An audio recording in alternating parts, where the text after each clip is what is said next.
Good You, evening, everyone. you, Welcome al- to Tuesday night Q&A. Hmm? You almost Author of caught me. Money. I'm Clay, joined by the gracious E-Train. You sure about that? Pretty sure about that. Most times, Okay. sometimes, on occasion. All right, that works. Fair enough. But it's good to see y'all. Hmm. Jane, Ann, thank you very much. Missed y'all. Sorry we're Sky. canceling Saturday night, Yes, but we're Sky. glad to be with you tonight. Hey, Sky. I have things to tell you about your channel that will help you out a lot. So as soon as this is over, I will get Clay to send. I have to get into his email and do the things. So I Yes, will. we haven't been ignoring your email. No. You sure about that? Things Oh, have gotten a little hectic around here the hang past on. few days. Rumble just kicked in. Sorry about that. So, couple things. One, wanted to show you a little piece of artwork that E-Train has been working on. This was sent to us by a unnamed friend of the show. A lovely Sky Ricky. Yes, thank you, dogs. That So, it just feels huh? weird calling you dogs, You but can't call dogs. show them the pic.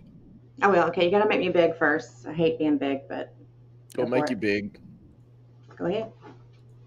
I gotta back. Oh, that's the wrong one. Whoops, wrong one. I gotta back up.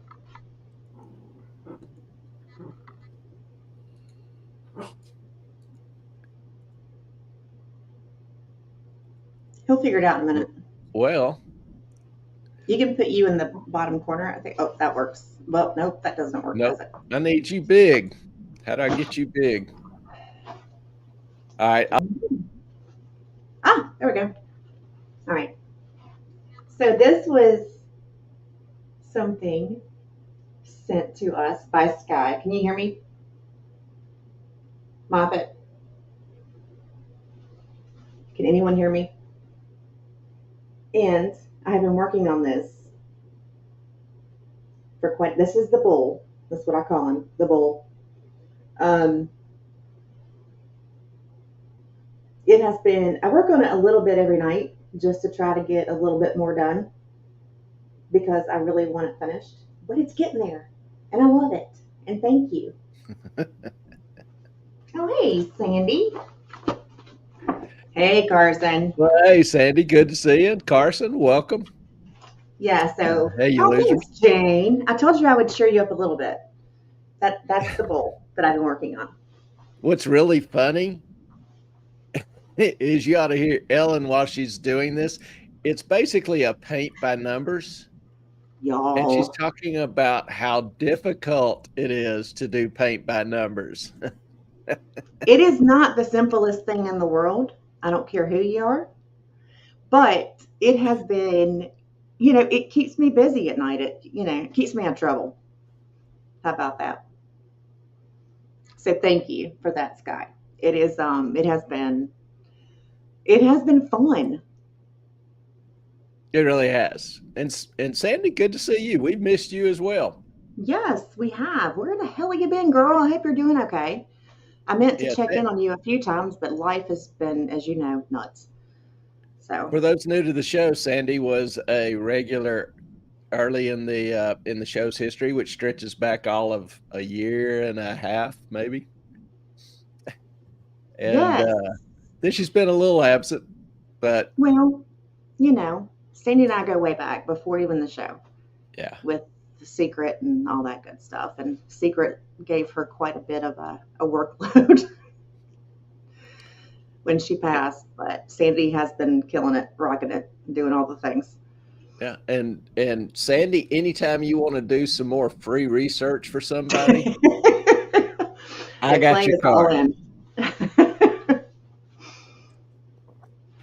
But seriously, glad to see you. It's been a while. Now tonight, as you know, most of our regulars know, but if you're new or just watching, this is Q&A, so it's really kind of y'all's night. There's really not any planned uh, topic of discussion. It's open-ended. Whatever questions you have or comments you have, I've got some stuff to throw out. So, Carson we'll, says, you out of trouble, Ellen? That's cute. Yeah, I know, right?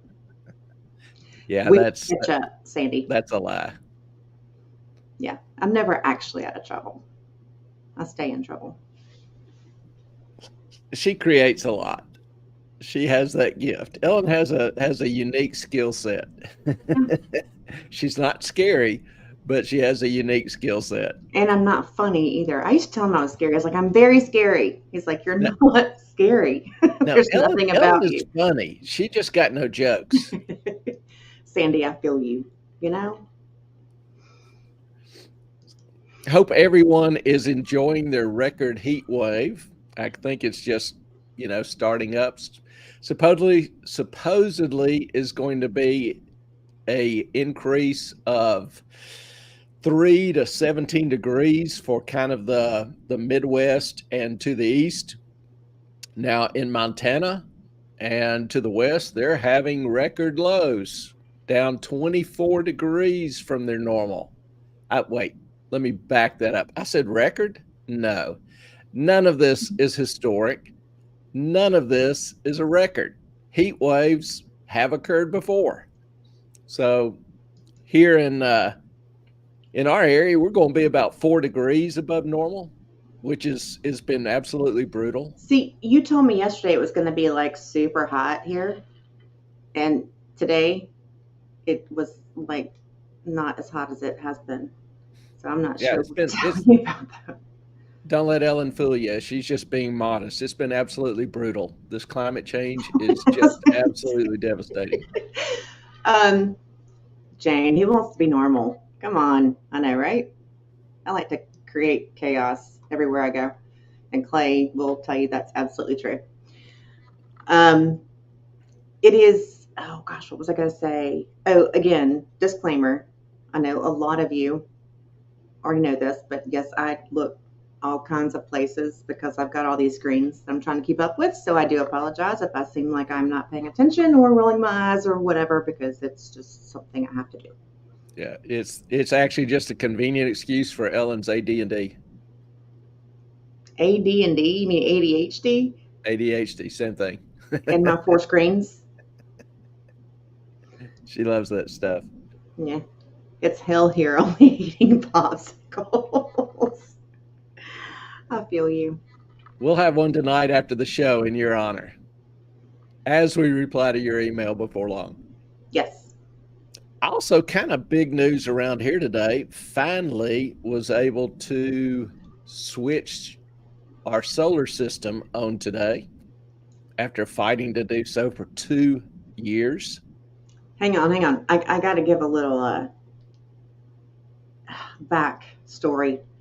I know what you're about to say. I think. Actually, you go ahead and then I'll do it. We had a couple of neighbors install them, and they, spoke well of it, encouraged us to take a look at it, whatever. So took a look at it, and we live in a hurricane-prone area. And so my reasons were multiple. Wanted, obviously, to lower energy costs because I saw trends leading toward higher and higher energy costs, more and more difficulty accessing energy over the next few years. And I still believe that has in a lot of ways come true and is going to become truer over the next few years.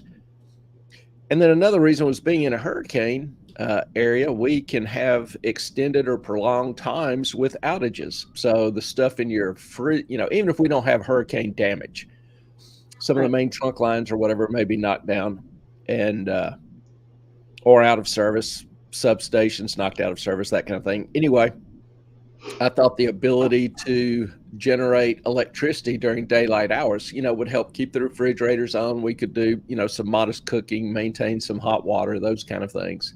So I thought it would be good to have in terms of some of these emergencies or when the grid is down. Well, ended up being just a damn nightmare. The company we were with, as soon as they installed it and paid it, but before they got it turned on, They went out of business. Hang on. Guess who convinced Clay to do this? Well, I had she good obviously had intentions. some influence, but I'm the dummy that made the decision.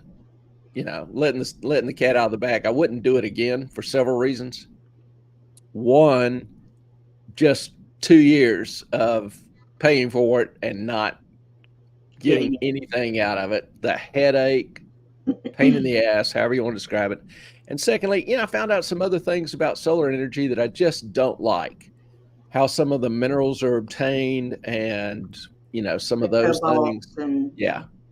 The mining, the slavery, those kind of things. And so I'm a little bit ashamed I did not know, understand, or appreciate that in time.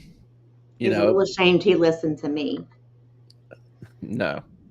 Ellen gives good advice. I don't always agree with it, but I hope she's always free to give it.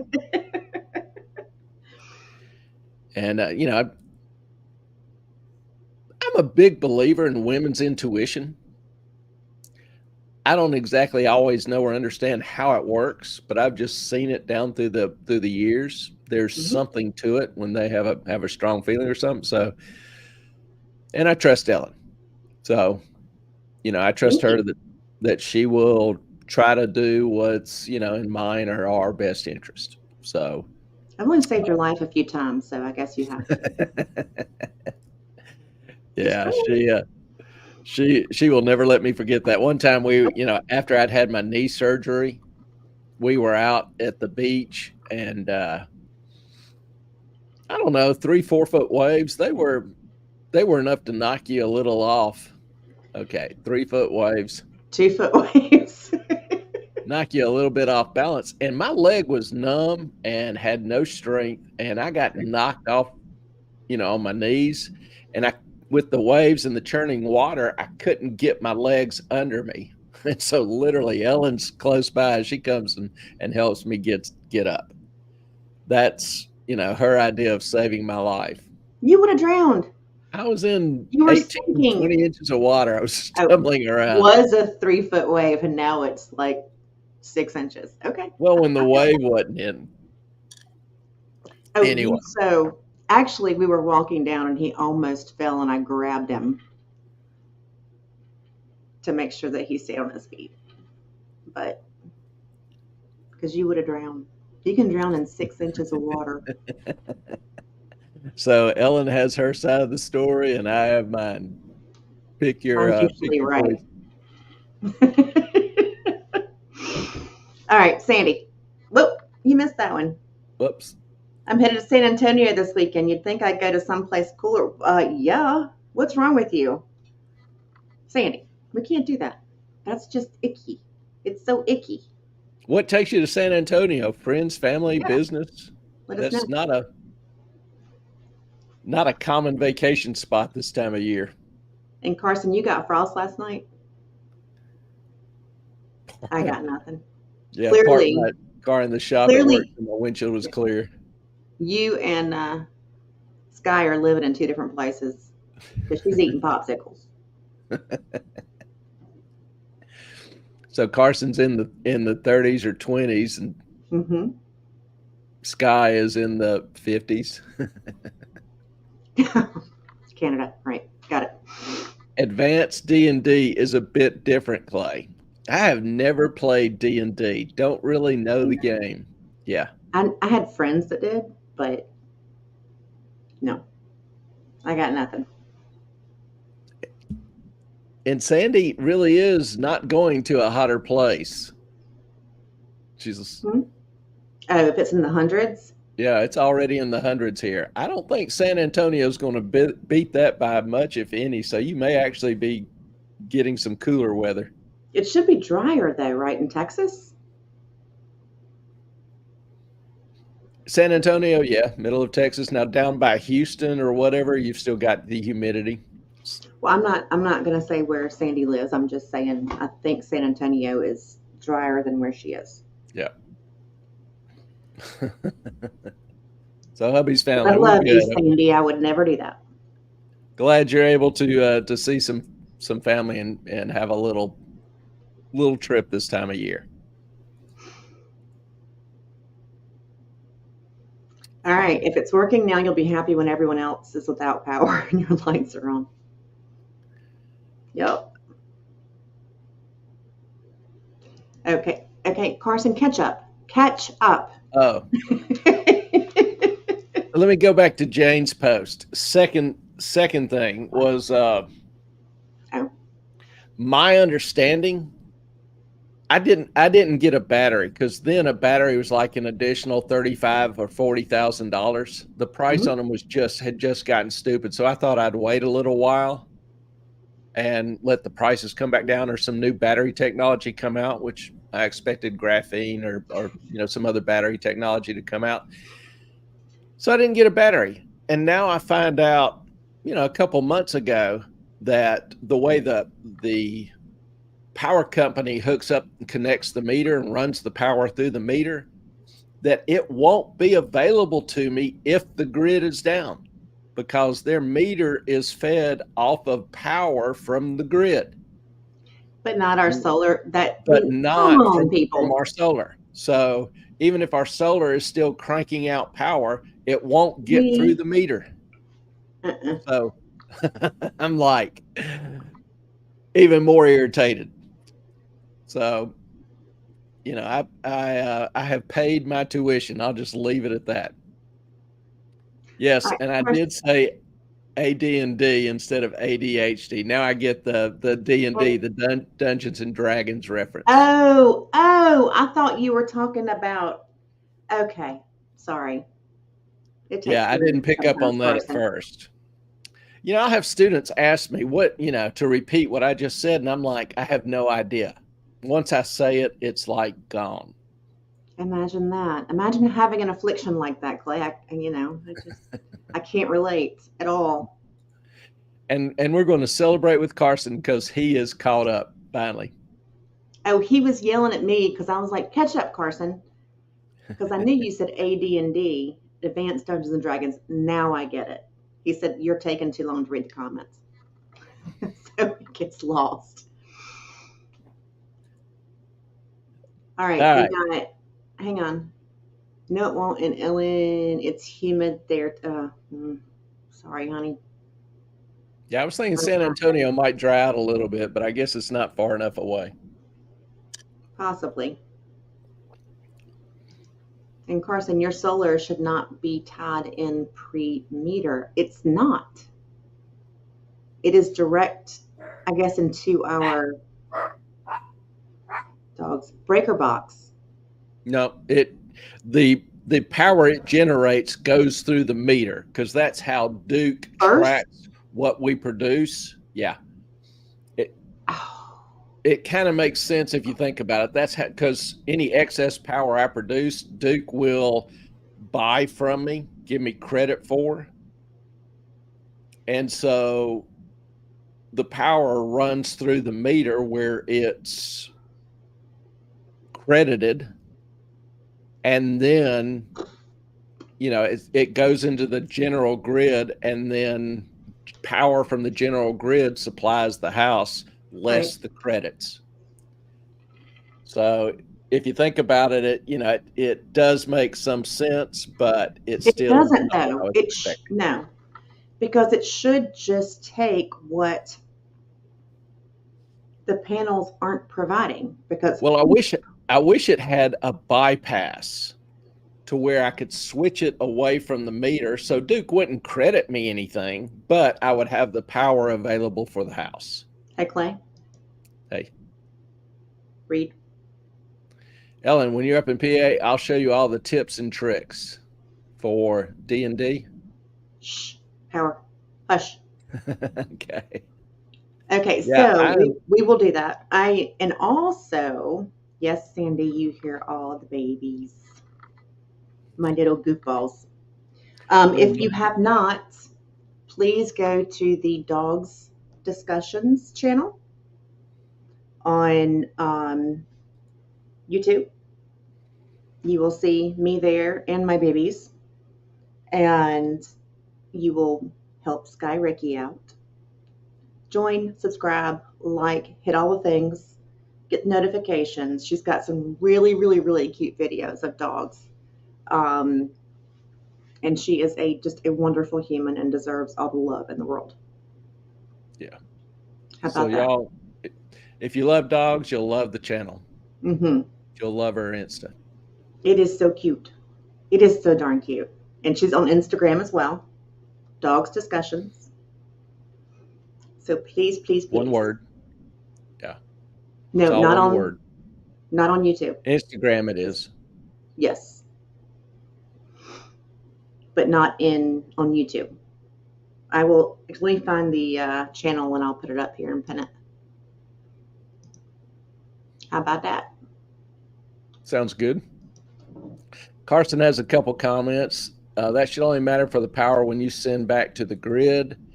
You should be able to use your power even if the grid is down. I agree, but as you mentioned later, should be a disconnect or a bypass installed. There wasn't, there's not. I'm not even sure it's, from what little I understand now, that it's allowed by code, because the power company has to approve anything, obviously, that taps or goes into their system, and they don't approve of bypasses. So they want to control the power. But I'm trying to look into that a little bit more, because that is something I want to do. I don't know what exactly is involved. I don't know what the cost would be, but I really want that option. That was a big reason why I got the system in the first place. All right, there it is, y'all. There is the channel. Let me see if I can pin it on YouTube, because we're on StreamYard. Sorry, go ahead. Yeah, while Ellen's doing that, a couple things, Ellen's being retarded. Go ahead. Of interest this week, the stock market's setting new records. Curious thing is, hadn't been a 2% sell-off in the market since December of 22. That's a new record since the subprime crisis, 2008. So is that good or bad? Having, a sell-off, a minor little correction, 2, 3, 4% is common, and it's healthy. It keeps perspective among investors. But when stocks are constantly going upwards, that generally is more typical of a bubble, of overvaluations. So, what can we take from that? I take it as a sign that risk is increasing. That if you look at the economy and some of the things we'll talk about a little later, not all is well. And so there are things you should pay attention to. And one of those is minimizing, your risk at times. When risk seems to be increasing, that's probably normally not the best time to invest. Now, you may miss some return. You may miss some upside, but you're a whole lot better off missing that 20, 30% downside that can happen, because it will take you years to recover from that. Yay. Sky wants to fly. Ellen here to help me. And Cindy's subscribed. She would love to do that. The only requirement is she has to take the beast. No, I got my passport. I've got to get that. Don't have to have a passport to go to Canada? You do now, I think, yeah. Yeah. I got to get that done. Yeah, I'd love to come with the pups. We can have so much fun. Take them up there in the winter. You can throw them in the snow drifts and get them lost. Well, I'd probably lose to Lula, but Chunk would just barrel through anything. Yeah, he would. Doubt. He would. Chunk's the big personality of the two. Tallulah would just be in shock. Carson says can't speak to there, but here everything upstream of the meter is the power companies. Everything metered downstream. See, it should be that way. Yeah. But like I say, I'm going to try to find a way. Don't know if there is. I just don't know enough right now. But it is an ongoing investigation.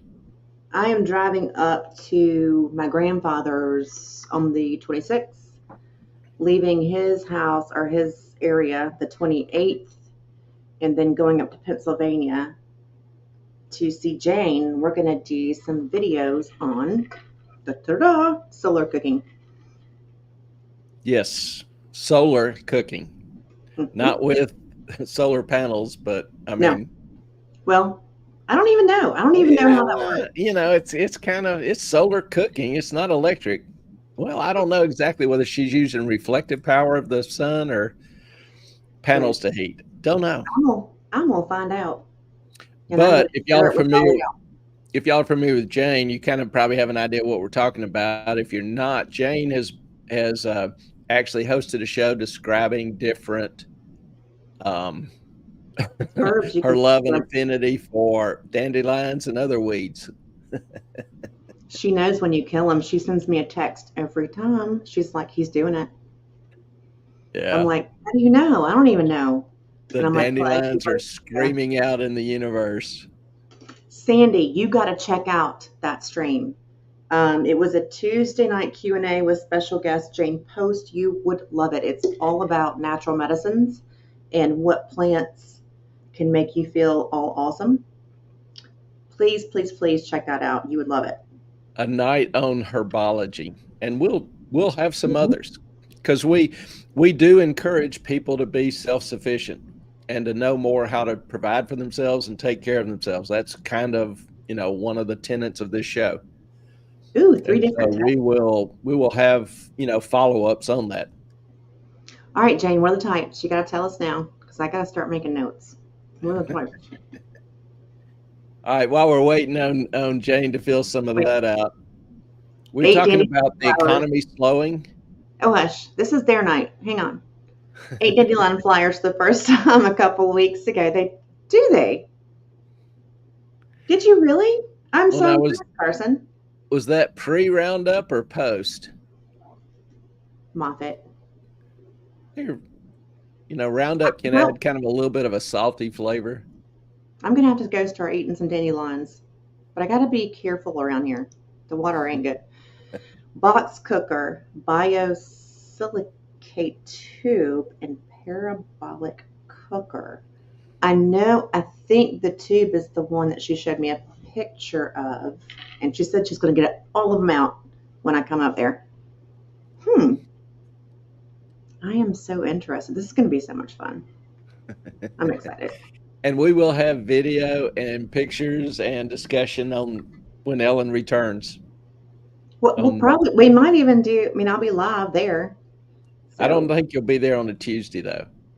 I don't Saturday. know how the schedule works out. I'll be there Saturday. Yeah.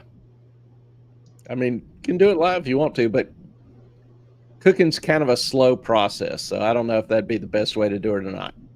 Well, I mean, we could video and then do whatever, because I'm going up there on video it Friday. and edit it, and then we'll throw up the edited video.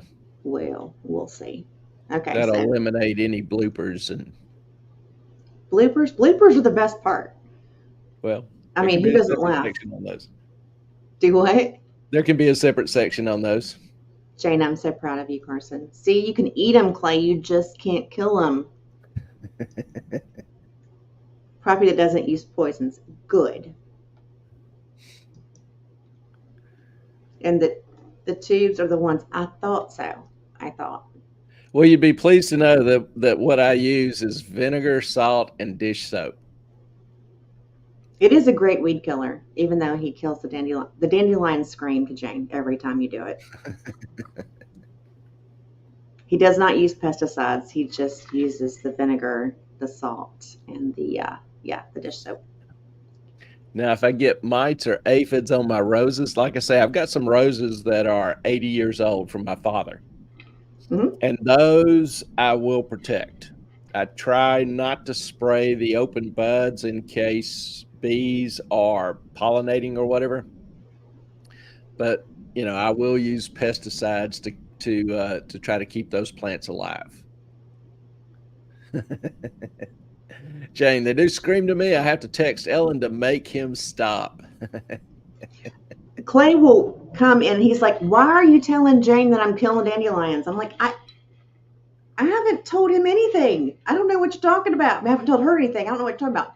And he's just like, you must have talked to her. You must have told her. I was like, I haven't said a word to her. I haven't talked to her in 3 days. And but she'll send a text to either me or send him a message going, Clay, stop it. She can hear the plants. All right. I love it. All right. You can buy ladybugs. What for? They will eat aphids. Problem with ladybugs is they don't stay contained. You know, it's not like inside a greenhouse, so they can't ever leave, and they'll keep the aphids and thrips down. Also, ordering ladybugs, to me, a fair amount of them oftentimes will die in shipping. These aren't Asian ladybugs, right? The ones that infested North Carolina. Yeah, no. 20 years ago. I will kill those. They look a lot like ladybugs, but their coloration's a little bit different, and they have an M on their head instead of a solid black head. And they are an invasive species. Are you sure? They have the M? Yeah. I don't know that I've seen one that doesn't have an M. Yeah, I pointed it out to you a couple times. No, I found a bunch of them at my grandfather's house, and I killed them, stomped them. Yeah. But he doesn't have any, say this, because he doesn't have any carpenter bees anymore. Clay has fixed the carpenter bee issue at my grandfather's house. So I took Clay to go up there for some manual labor. Had to power wash the house, do some of the You have to, you chose to. Do some of the carpenter bee patching, which basically I just put a little alcohol on a cotton ball, a shred of cotton ball, and then stuff that up in the hole. Put wood putty on it. You do it in the evening once the bees are up in the hole, and the alcohol will kill them and kill any eggs, so that they then don't burrow back down through the wood putty. So it takes a little time, a little effort. Got to do it at the right time when they're all inside. There were like 15 holes we patched. Yeah. They were about to tear down the, what do you call that? That it's got not a gable, help me out. He built a roof over his porch it's wood, but there's tin covering it, like aluminum. Yeah, and the wood joist. Yeah. Carson, you turd. They have an emblem. You are funny. I will give you that. That actually is pretty good, Carson. I'll give you credit for that. Mm-hmm. Made me laugh. An emblem. All right, we're talking about the economy slowing. There's been multiple signs. Wait, unless y'all have any other questions. It's your night. Yeah, if they throw them, we can talk about them. If you want to interrupt Clay, you go for it. Okay. Yeah, Ellen was telling me before that I moved too slow. So if I try to go faster, she tells me to slow down. Oh, wait. Actually, hang on. I got to. Damned if I do, damned if I don't. I'm sorry. No, but I've actually started watching the Karen Read trial, y'all. I watched today. I saw the voir dire of the 3 experts. If they don't let those people in, I swear they are absolutely covering something up. There is something very, very wrong with this case. Anybody else watching that? I am not, so I'm clueless, but I know Carson is. I know probably, I know Melissa is, but she's not here. And I know Sandy's probably had to with the other channels that she watches. I wouldn't say the feds out, but it's a bit sketchy. No? I mean, I know, Jane, you don't have time right now. I get it. And I hadn't, but there were a few people, you watch recaps, there were people that Melissa and Carson were kind of getting on me on one stream about, you haven't watched this? I know, where's Melissa? But it was crazy. These 3 experts, Lawyer Lee, cool. Miss you, Melissa, Lawyer Lee. they should totally be let on the case or in the courtroom because they are pretty much proving that she didn't kill him. We talked about this with you, Clay. I think they explained it a few times ago where a girl was accused of killing her cop boyfriend. Yeah, I vaguely remember. I haven't followed the details, so I'm pretty useless in that regard.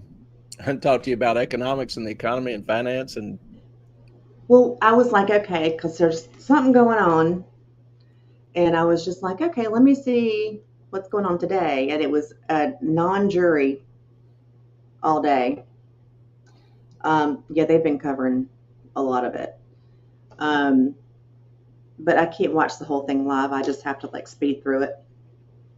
But yeah, the three witnesses they had or experts they had were totally worth their day in court. Um,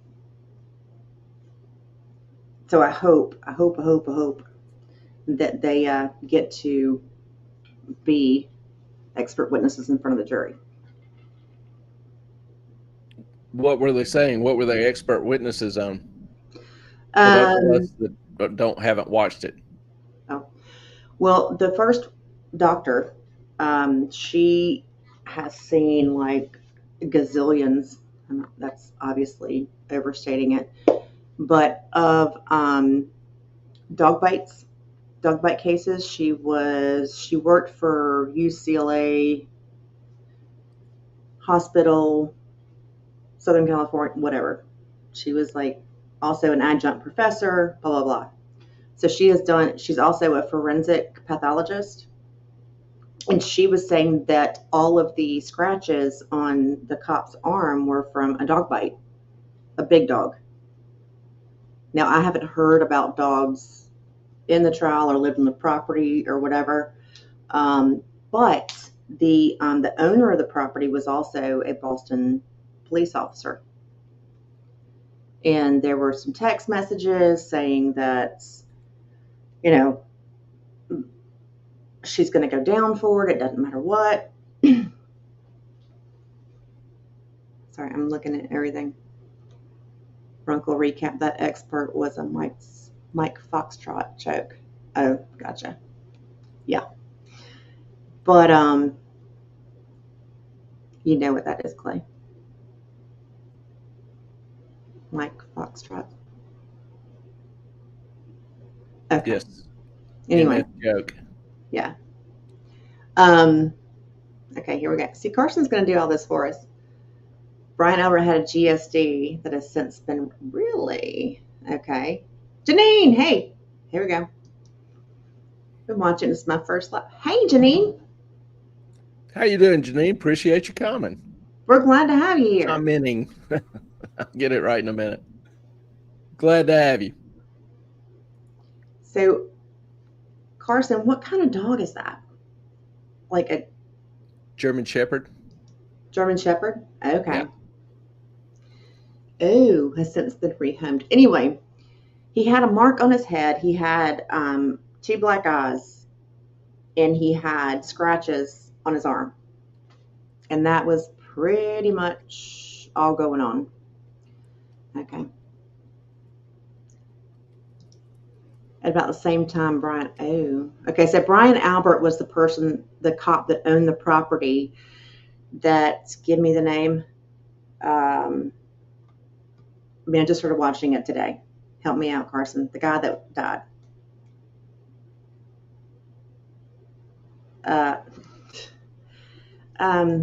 Help me. Y'all, I'm struggling. Carson, help me. Help me. Carson! The name of the guy that died. That's the problem with relying on the chat. It's 30 seconds behind. John O'Keefe. Also a delay in the broadcast. Oh, I forget about that. I so forget about that. Yeah. So if you're relying on the chat to help you, I'm like, you better be prepared to cover some time in between. I forgot. John O'Keefe. That's right. Y'all. Just keep saying WAP. We're professionals. We are professionals. Okay, so John O'Keefe was the man that died, right? So he was found in the snow, His girlfriend's Lexus had part of a tail light missing right in front of a fire hydrant, by the way, that she may or may not have backed into. But if she did the damage, then she would have had to hit him in the face with her taillight, which seems a little unlikely to me. Yeah, no. It was not like a big SUV, it was a small one, like a 470. Clay. I'm taking your word for it. I haven't watched it. I have no idea. It's the smaller, like a RAV4. So she would have had to hit him in the face or head with her taillight, which seems highly unlikely. Anyway, he had animal teeth marks and scratches from what this one expert was saying on his arm. And then the other one, I can't remember what the middle guy was talking about. The one in between. But the last guy, apparently the middle one wasn't that impressive to me. But the last expert is like major crash reconstruction guy. I mean, he knows his physics, he knows kinetic energy, he's got all the degrees and all the things to do the things. He's an engineer. And he was just like, yeah, didn't happen. Hang on. Okay, the Commonwealth's theory is highly improbable. Okay, and John was 6'2". I don't know of a small SUV that would have a tail light at his face height, even a big SUV. He could have been bent over tying his shoelaces. Got smacked. In the snow. Yes. Okay, when he was found, he still had his glass in his hand and his cell phone was underneath him. Well, you can tie your shoelace with one hand. But if he got hit by a car, he still got his drink in his hand. That's kind of like, I got my drink, man. Priorities. You ought to see some of these old rednecks when they're in a wreck trying to save that beer. Listen, I got rolled out of a boat.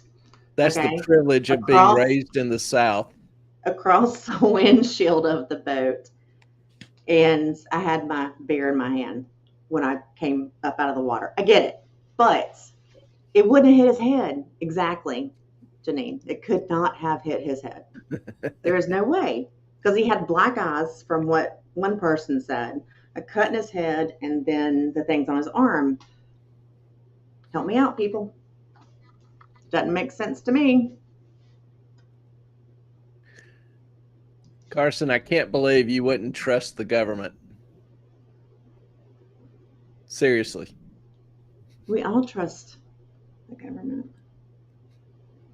And Carson, I hope that you saw the Canadian, I don't know what you call them in Canada. Help me out, Parliament. This is why I love Sandy. Sandy's the best. Sandy, you have been missed. Yeah. Sandy, you left Clay with me.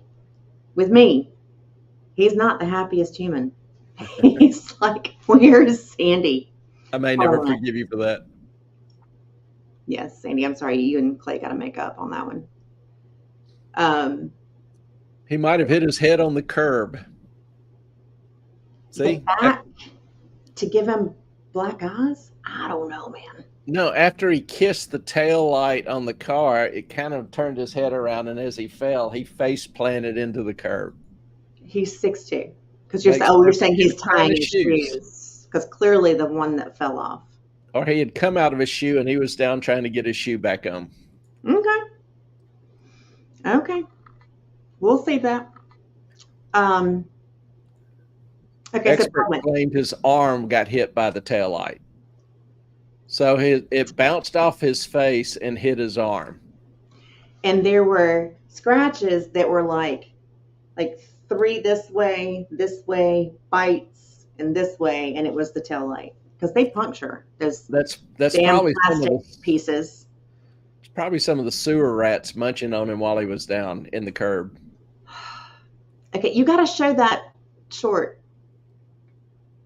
Now that I got Carson all into Parliament. What short? The Canadian Parliament. Oh, the one that's on the channel? Yeah, highly improbable is generous to the Commonwealth. I agree, Janine. Absolutely. I hope she's found not guilty too, because they gave her crap about her colitis. I mean, she had what, 10 surgeries in 18 months? And then he said that the lead investigator said that she had a leaky poop hole.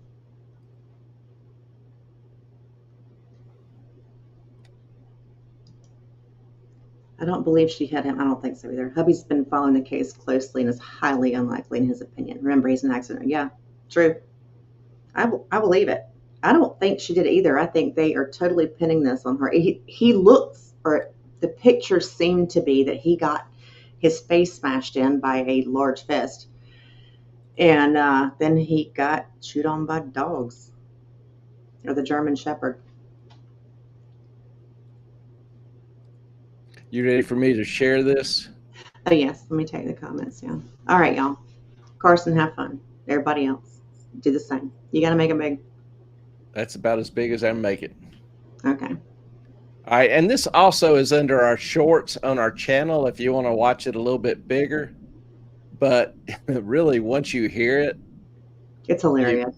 Yeah. This is taken from an opposition speech in the Canadian Parliament to a carbon tax that the administration had passed on farmers. So here is the opposition. Like their carbon tax plan, they do not like their pipeline ban, they do not like it here or there, they do not think it's just or fair. It taxes the food the farmer grows, it taxes the tractor when he mows, it taxes the food as it gets trucked, it taxes the people as they get squeezed. Liberal policies are breaking our backs, so when will they finally axe the tax?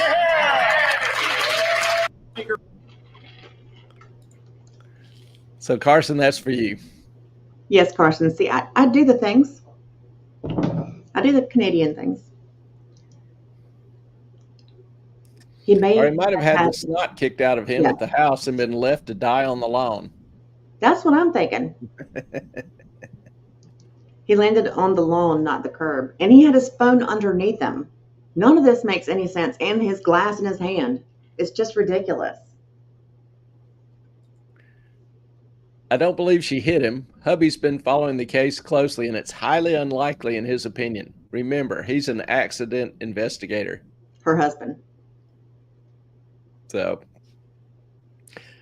yeah, I do not know, but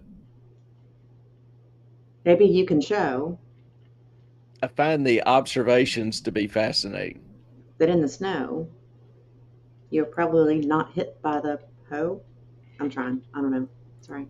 Yeah, Dr. Seuss is not easy. No, he's not. I don't know how long it took him or his staff or whatever to put that together, but it was pretty damn funny. Yeah, it rolled extremely well. It did. It did. So apparently most of y'all are watching this trial. How long is it supposed to last? Is it broadcast live, or are you just watching the summaries on EDB or Runkle? It's broadcast live. Okay. I had to zoom through a bit of it today just to try to get the gist, because I know that Carson and Melissa had told me what was going on. Excuse me, but and then I didn't think, I was listening to the Proctor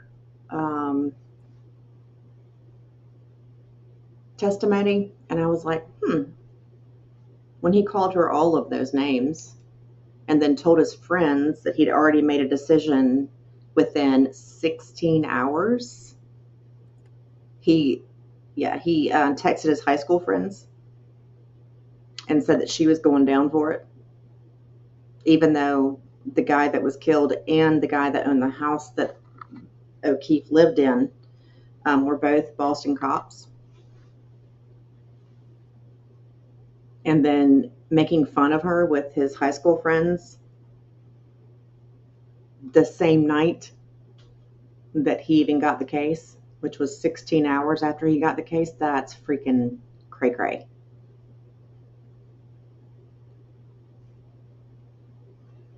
Anyone else she was hot. And he was like, eh. Then he talked about her leaking anus.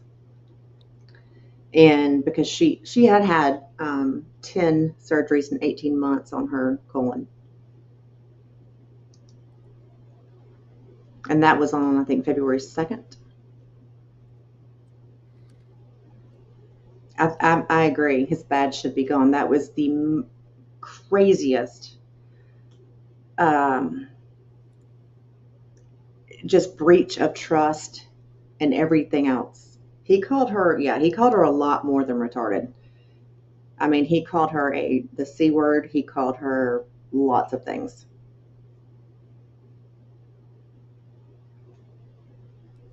And that is not something an investigator should do for the DA's office.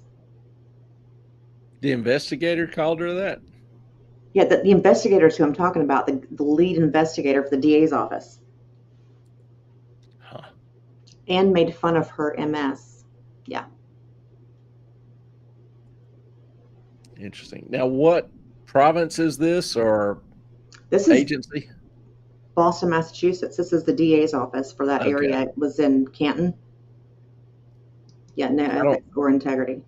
I don't know why I thought we were talking about a case up in Canada. No. This is in Massachusetts. Does Canada ever have interesting cases like we have down here? I doubt it. They're just trying to protect themselves. I mean, we get some characters. Well, it's not even crazy. It's just people trying to protect other people. Yeah. Oh, yeah. How could he even know? That adds to the suspicions. Yeah. Exactly. And he said he didn't know about it. About the horrible things he texted everything. Oh, I watched that today. That was awful.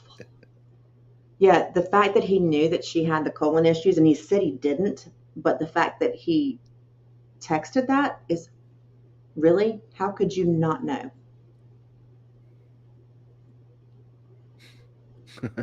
We know you are, Sky. Now, Carson, I got some questions about, but yeah, that we is perhaps maybe not meant to be completely inclusive. Mm-hmm. There's some good cases in Canada, and Runkle will cover them on his channel. Yeah, Ian's a good dude. Yeah. You know, sometimes I'm like, people watching these cases or whatever, and I kind of shrug. And then, y'all start talking about the cases and some of the details and some of the intrigue, some of the, complexity. That makes me interested. It's like a puzzle I want to solve. Oh, and I'm like mad because I haven't been able to watch it.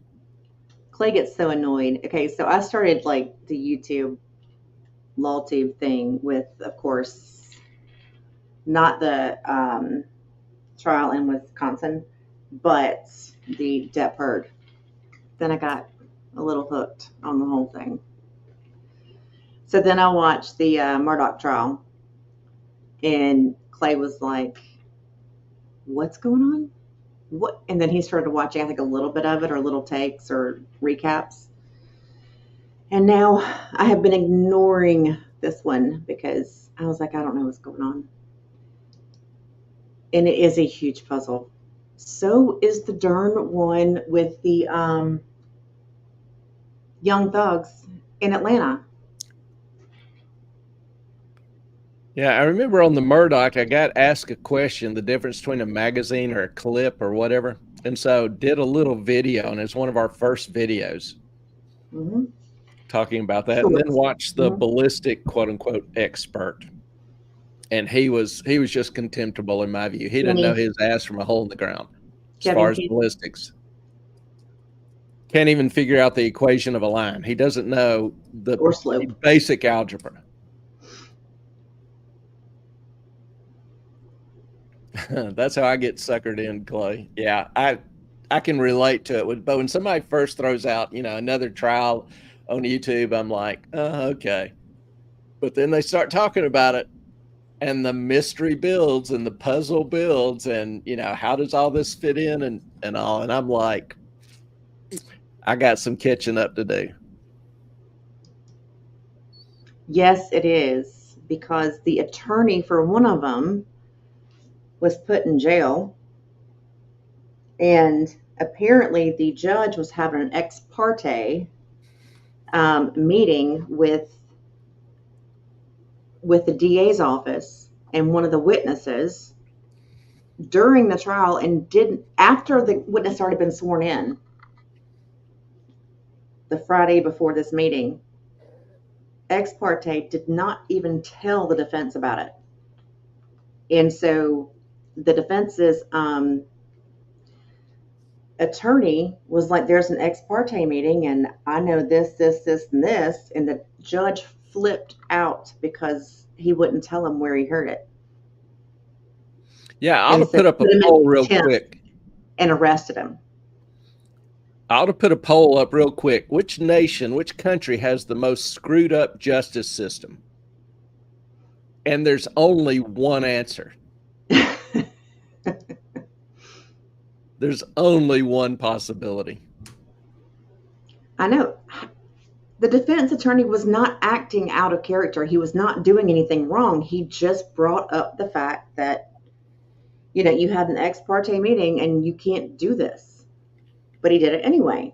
But how do you put the freaking defense attorney in jail for bringing up the truth and asking the question? Because it is highly out of, there's a word I'm looking for, out of candor, no, not candor, the way it all works, the niceties of the court to do that. And all y'all want a trial? I'm waiting on the second Sam Bankman-Fried trial. Yeah, he's so mad about that.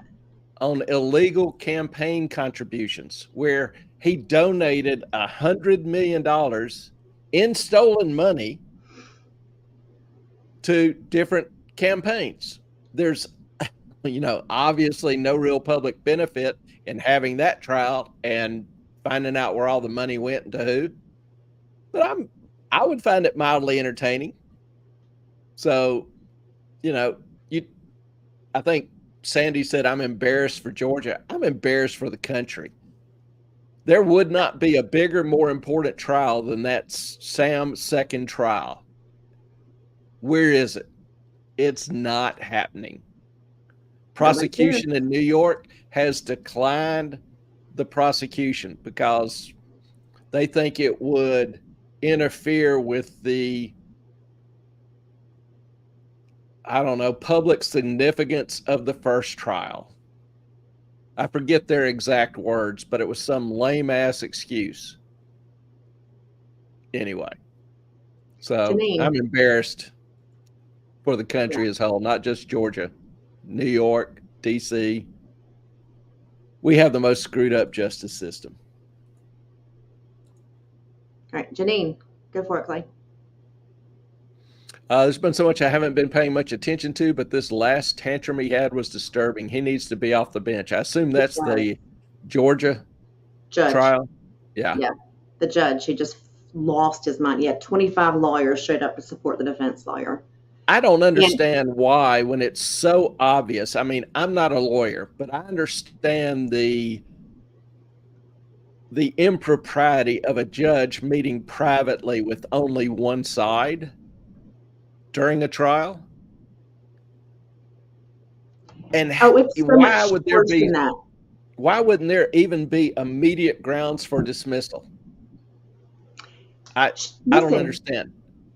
The guy that was the witness was like, I'll lie. And the DA said, okay, you have immunity from that. On the stand. And then he said, okay, I will say that I killed this person. And she's like, no, you can't do that. I will get you for perjury then. If that is not a freaking setup, I don't know what is. Yeah, I don't get what's the complexity of the process has overwhelmed presentation of the evidence, of the actual facts. It's now, I just feel like our justice system is more about the process rather than the truth. Mhm. And I understand process is important in protecting the truth and confining it to supposedly the truth.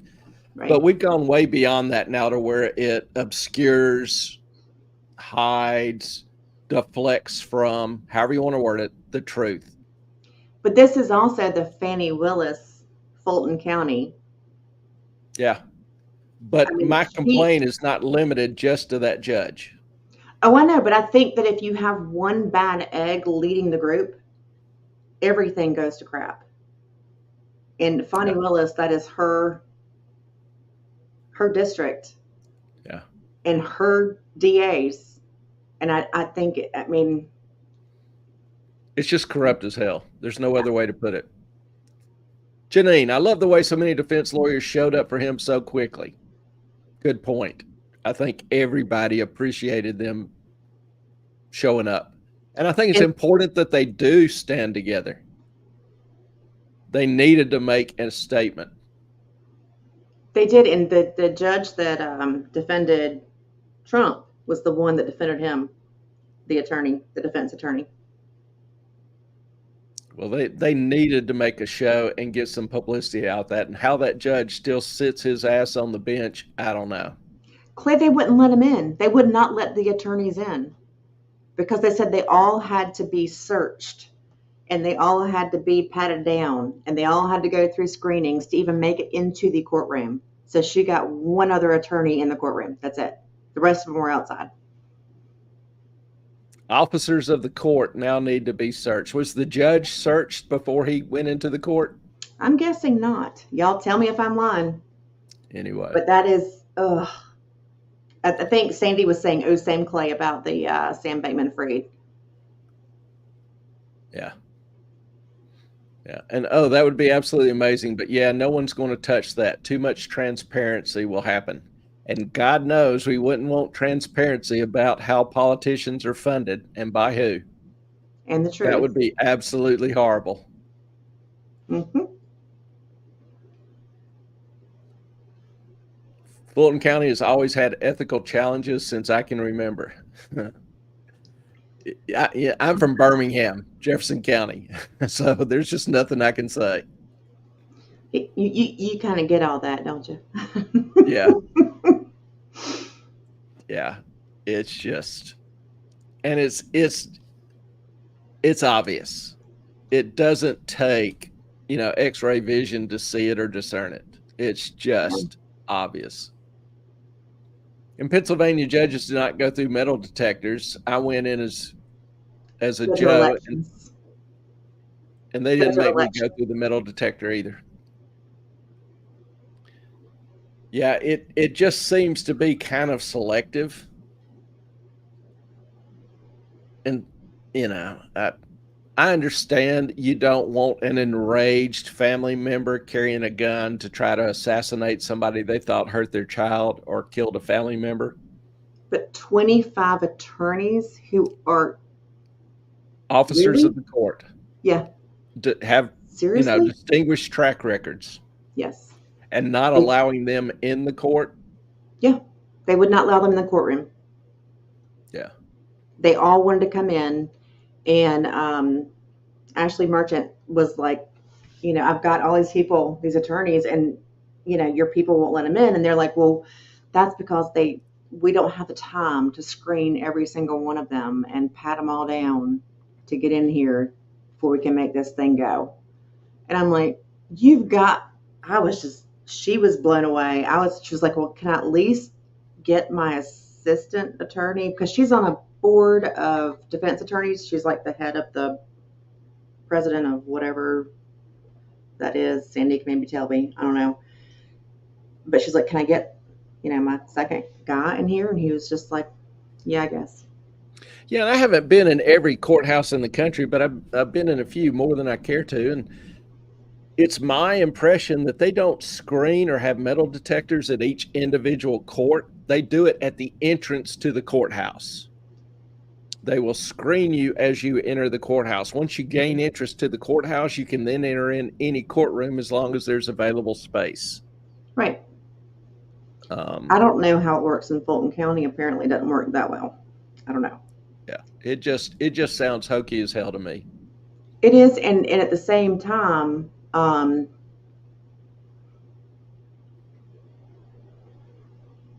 he didn't know the difference between a civil and criminal contempt.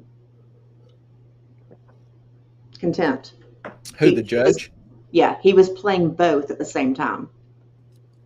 Because a civil is like, I'll hold you until you tell me what I want to know, which he wanted to know who the person was.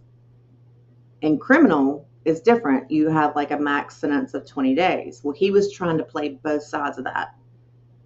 And that's what Ashley Merchant and the guy that she had, the other attorney, was trying to say, like, is this civil or is it criminal? And he said criminal. You're like, okay, but civil is the one that says that you get to hold him until he does what you want him to do. And he was just like, well, no, this is criminal. So it's he's like, so it's a max 20 days. And he was like, no, I want to know who told him about the meeting, the ex parte. And they're like, okay, you can't have it both ways. Yeah, the judge, since it wasn't being entered in evidence, since it wasn't pertaining specifically to the guilt or innocence of the accused. It was. Why does the judge have any right to demand who to know who told the attorney? The judge can sit in there and say, yes, we did it. No, we didn't. Well, that's all he wanted to know was just like, did this happen? Because this is what I've heard, and I have a complaint because this shouldn't happen. And he wanted the judge to recuse himself. He never answered that it happened or not. He didn't. He just wanted to know who told him. Yeah, he just wanted to know who told him. Which means it had to have happened. All right, I'll throw this out. Y'all give me your thoughts. The old saying, you get the government you deserve. The people get the government they deserve. They vote for, yeah.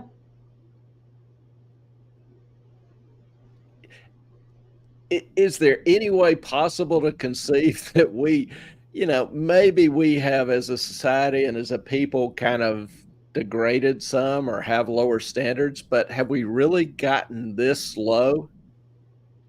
Have we really as a society gotten this bad? And I'm no fan of society. If you watch the show, I'm a frequent critic of society, the mores, the culture, the laws, the educational systems particularly. But I see some of the things going on in politics with some of the politicians, some of the judges, and I think, have we really stooped this low?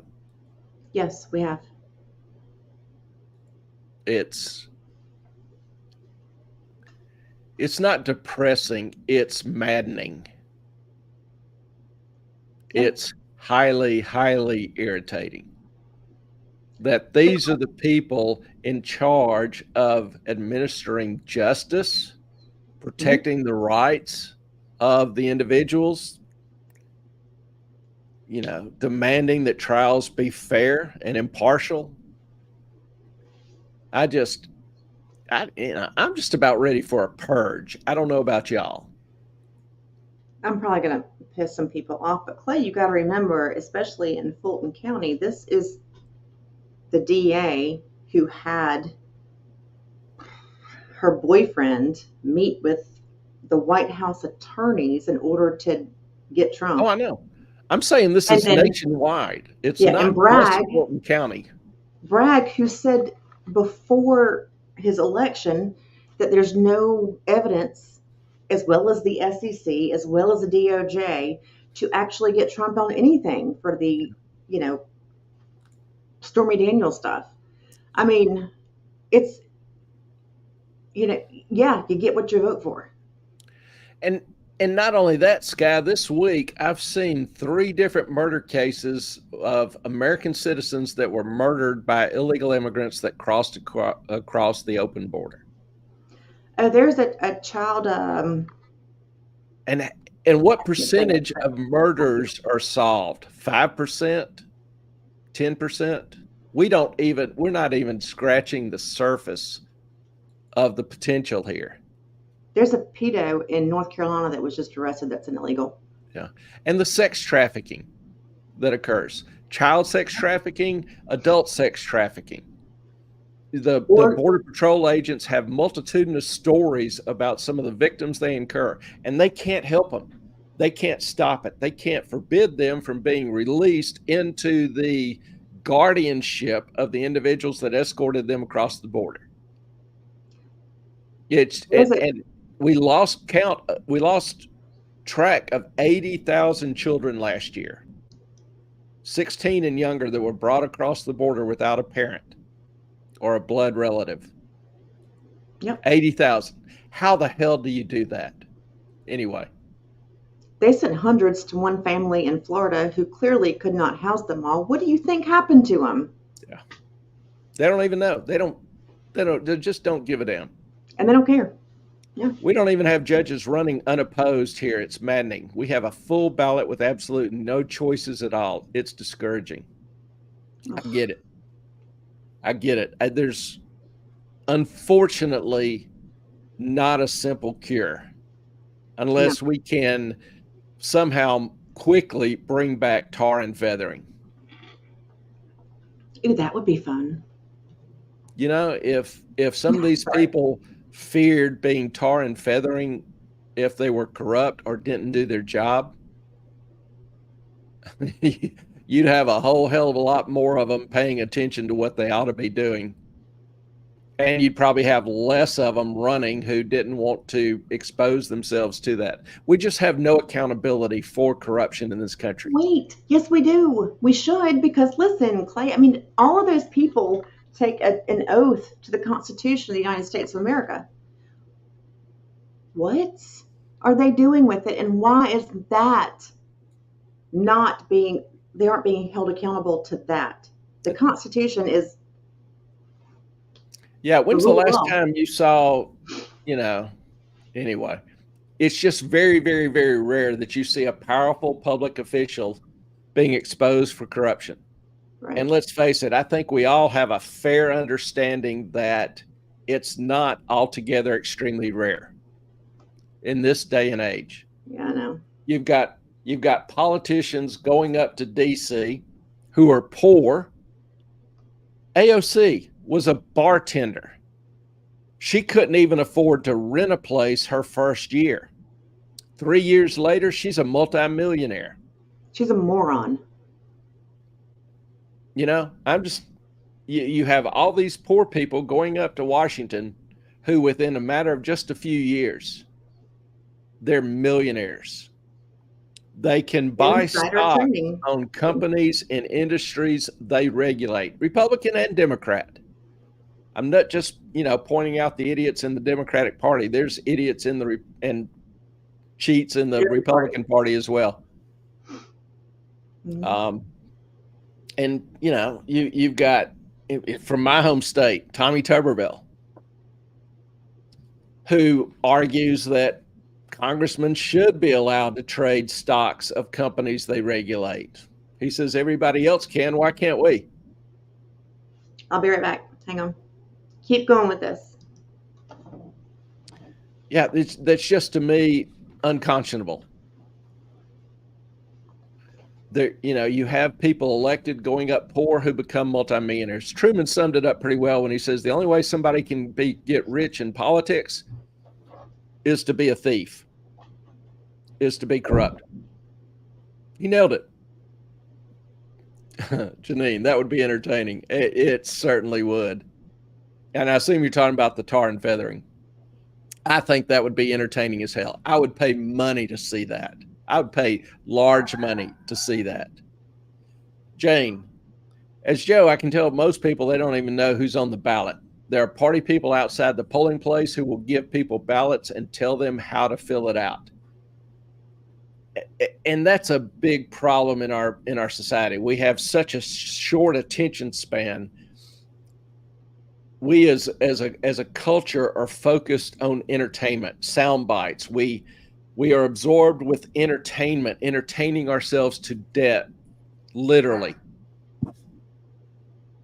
You know, in the Lincoln and Douglas years, when Lincoln was running for the Senate against Douglas, the Lincoln-Douglas debates, somewhat famous in history, but they would schedule them on a certain day, and people would, walk for hours, 10 or 15 miles, to attend the debates. And the debates would be 3 to 6 hours long. Can you imagine having thousands of people walk miles, hours, to attend a 6-hour political debate in this country now? Back then you could have some of the lowest, I hate to use this term, but lowest classes economically of people standing on the street corners talking intelligently about politics and issues affecting the country. Nowadays, people hate to talk about politics. And I'm like, politics, ideas have consequences. Ultimately, people are going to have to live and face the consequences of these ideas. They should be informed. They should be willing to discuss those, learn the pros and cons, understand what the consequences are that they will have to live with, that their children will have to live with. So I don't, I hate the reluctance of people to enter in thoughtful discourse nowadays. For so many people, they find it painful or even distasteful. And I think that's ultimately destructive to the society, to the culture, even to the individual, who then has to live with abhorrent political policies, decisions, whatever, that injure them, their family, their livelihood, whatever. I don't think most anybody would say that things are better now than they were 20, 30 years ago, 40 years ago. Even, within terms to the family, in the 50s and the 60s. Now, I can't say things aren't better now than in the 50s or 60s because of all the Jim Crow laws and the racism and the discrimination, all those. But we've lost, a lot of things that made people safe going out at night, kids playing, kids actually learning, reading, writing, and arithmetic in schools, kids being respectful. The main problem in schools in the 50s were, chewing gum and talking too much. Well, what are the main problems in schools now? Mass shooting, assaults, rapes, whatever. And kids are not learning. They're not learning to even perform at basic grade levels. But yet they're graduating from high school, even graduating from college. College, instead of teaching advanced cognitive skills, now teaching remedial courses.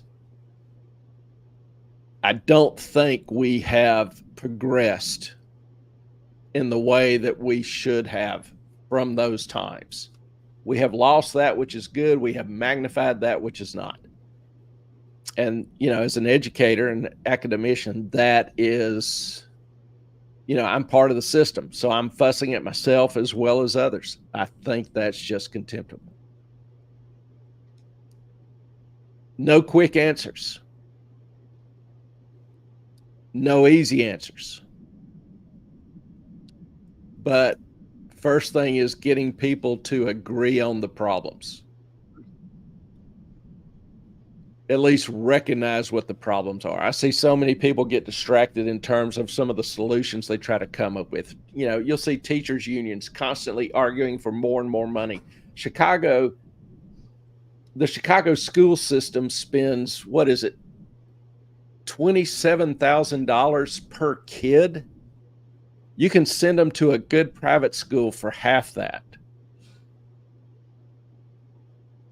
But are their kids learning? Are they graduating at grade level? No, not only no, but hell no. They have entire schools with not a single kid performing at grade level, being functionally illiterate with no math skills.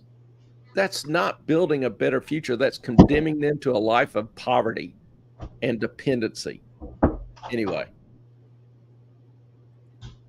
Ellen, are you back?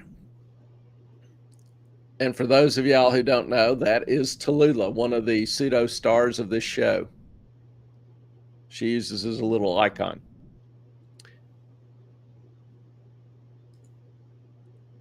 Now, I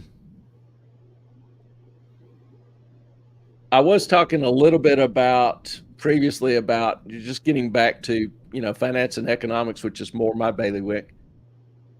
Talking about the economy slowing. There's obviously been numerous signs of the economy slowing. We're seeing job openings crashing, bankruptcies are up, retail sales are flat. Now, all this kind of raises hopes that the Fed will cut rates, but the Fed just had their meeting and released their minutes, and their focus is still on inflation, not the slowing economy. So the chances of the Fed cutting rate, expectations are now that they'll maybe have one cut September or November. We'll see. I talked about, a couple months ago how I expected inflation to drop for a little while, a few months, a quarter, and then start back up for various reasons. Still holding true to that. We're seeing inflation, drop, still not below the 2% level yet. So it's still too high for the Fed. And I think the Fed realizes, even with the economy slowing, that there's still some latent potential for inflation to crank back up here. But the job losses, the only sector adding jobs is the government. Lots and lots of those. Lots of those. You'll be glad to know, trying to lighten the mood a little bit here. You'll be glad to know that there are jobs out there. And this chart was put together by Jay and Tony with the Heritage Institute. So I'll give him some props on that. But what it shows is the comparison in the orange between the private industry and the blue being the government, state, local, federal government. You'll notice the compensation for government is about 40% higher on average than the private sector. But wait, there's more. If you look at the benefits are about almost 80% higher for government employees than for the private sector. So for those worried there's not good jobs out there, hey, go to work for the government. No, thank you. I'll pass. Yeah. And, don't worry. Seriously, you don't have to be a government employee to prosper in this economy. You can also be an illegal immigrant to whom today, being positive here, Biden granted amnesty to illegal immigrants who married an American. So let's say, for example, ICE suspected a sham marriage of an immigrant to an American for the right to stay in the country. Well, you don't have to worry about wasting tax dollars on that investigation or deportation of that sham marriage, because the president granted them all amnesty. And the really cool part about being granted amnesty in this country is that immediately qualifies you to receive the full Social Security benefit, which right now is roughly $3,800 a month. And a green card. For 7 years. For 7 years. Plus you can get all the welfare benefits. How cool is that? So there's a lot of ways to make money in this country. So I wanted to, try to lift some spirits tonight. Well, see, Jane, that's the problem too, is that I think I said this last time, I'm not sure, but the states allow illegals to vote in some municipal elections, which is the local elections. They don't keep 2 voter rolls. They keep 1 voter roll. And the illegals can also vote in those in the federal elections because they don't separate.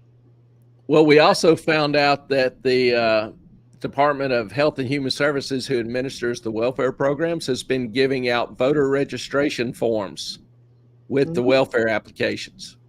And with a driver's license. So how cool is that?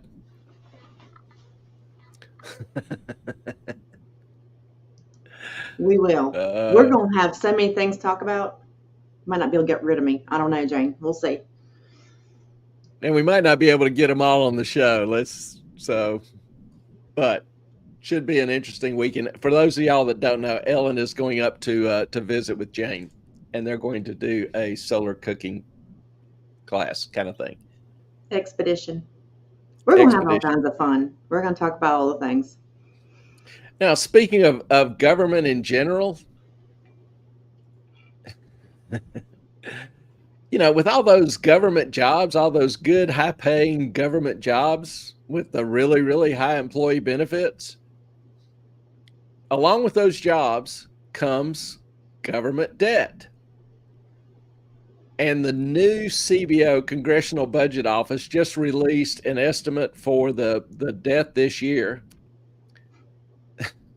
Instead of being, 1.4 trillion, which they estimated 3 months ago, same time I estimated 2 trillion.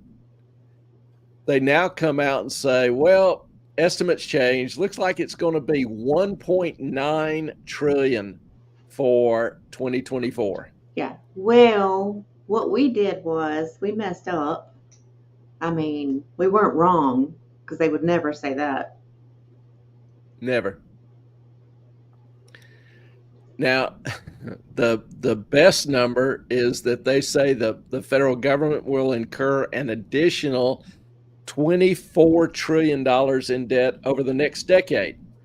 So that's an annual deficit average of 2.4 trillion a year, which is more than our deficit this year, which I'm still telling you is conservative, is low. Not only conservative, it's low. Agreed. You heard it here first. And Jane, yes, it's not the draft jobs. I don't know if you heard. Clay hears everything before I do. It's so annoying. But now they've automated the draft. Did you hear that? Of course you did. Moffat. Oh, I'm not saying anything. This is your role. So now it's not like you have to go to the post office or go online or whatever to register when you're turn 18. Now it's just automatic. And I heard some talk, not sure if it's true. Yes, thank you, Jane. They're drafting women now. Yeah. So if y'all don't think we're going to war anytime soon, y'all don't know what's going on, because it is starting to really, really, really get scary. Well, the good news is that probably most of the women they draft will still be men, because, now, as we have seen in sports, men make better women. Yeah. And beauty pageants. Oh, geez. Okay, Alabama. Okay, Alabama. I'm just saying. Hey. Yeah. So much I could say. And, I just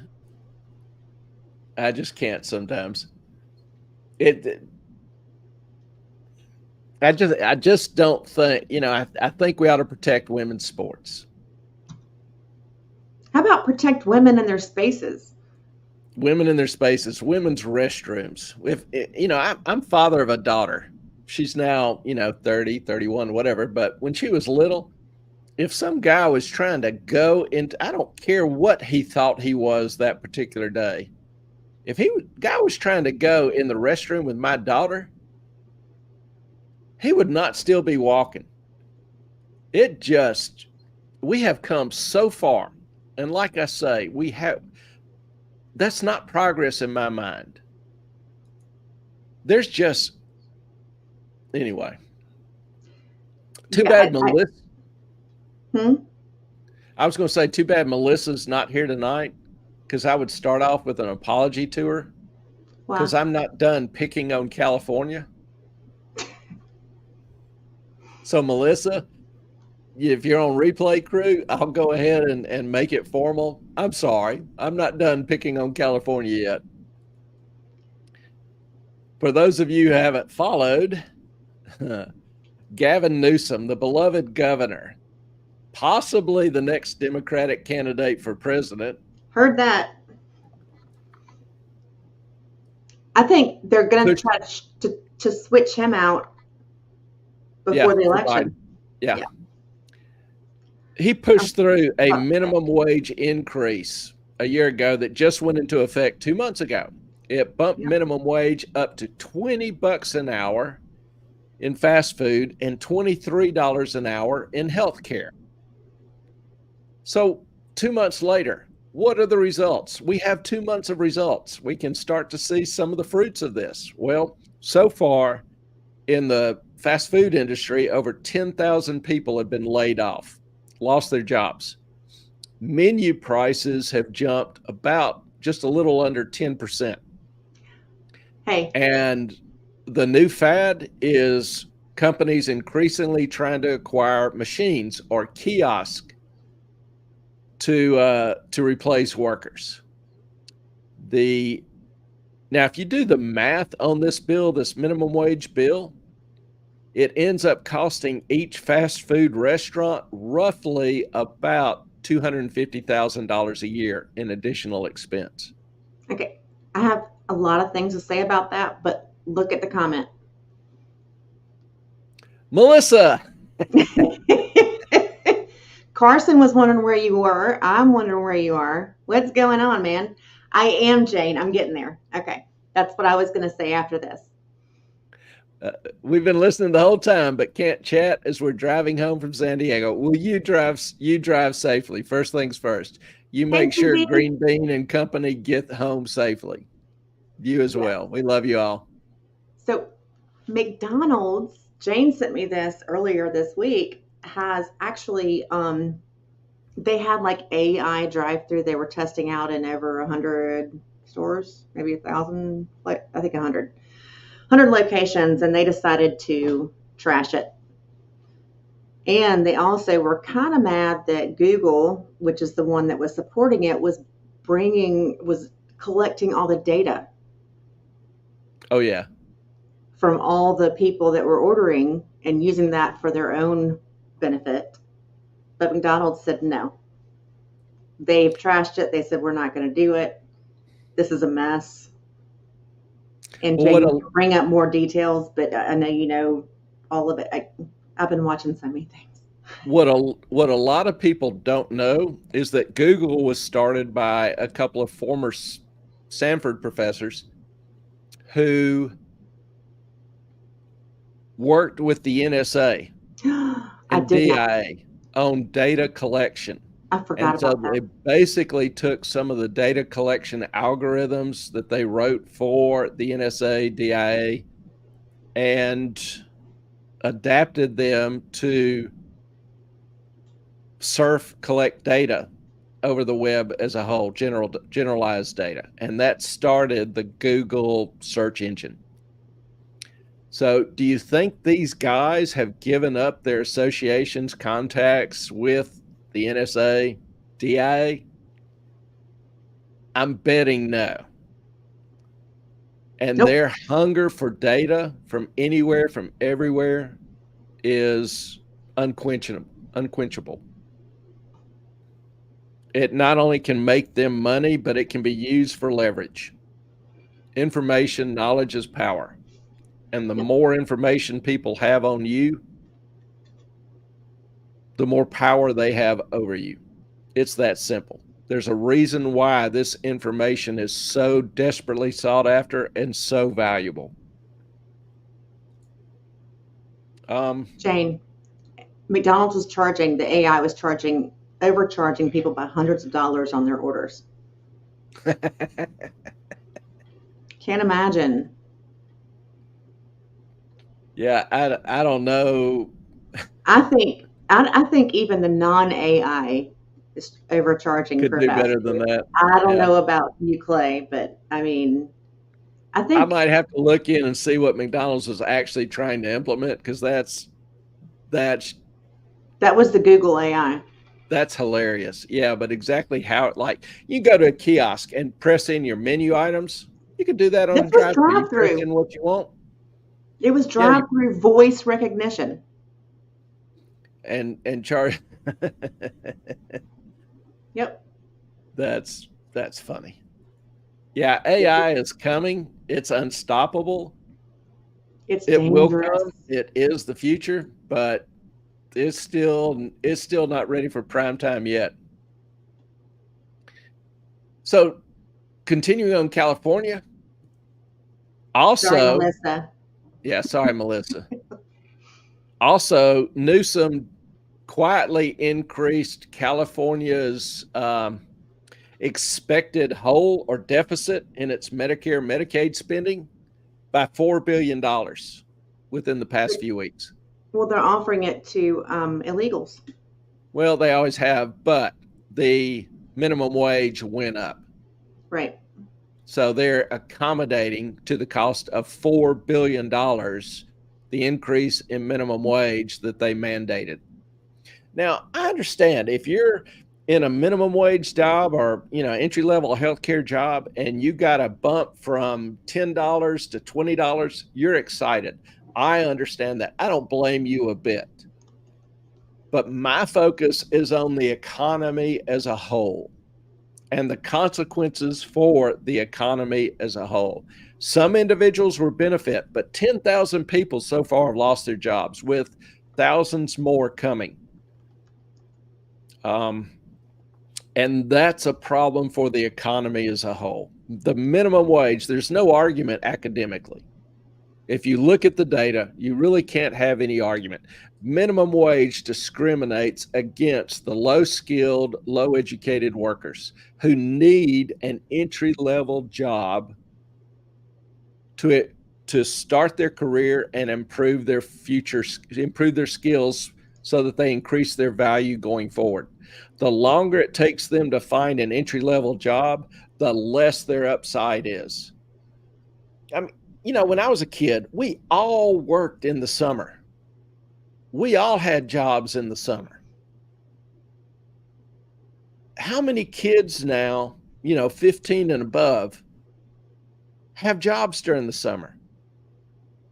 My dad couldn't get a work, I couldn't get a work permit when I was 10, but my dad owned a little mattress manufacturing upholstery company. He took me to work with him and put me to work when I was, 10, 11, 12, stripping furniture, delivering stuff, making mattresses, cleaning out the cotton from underneath the cotton machines, which was would choke the hell out of your lungs. But I worked, every summer I could, physically could.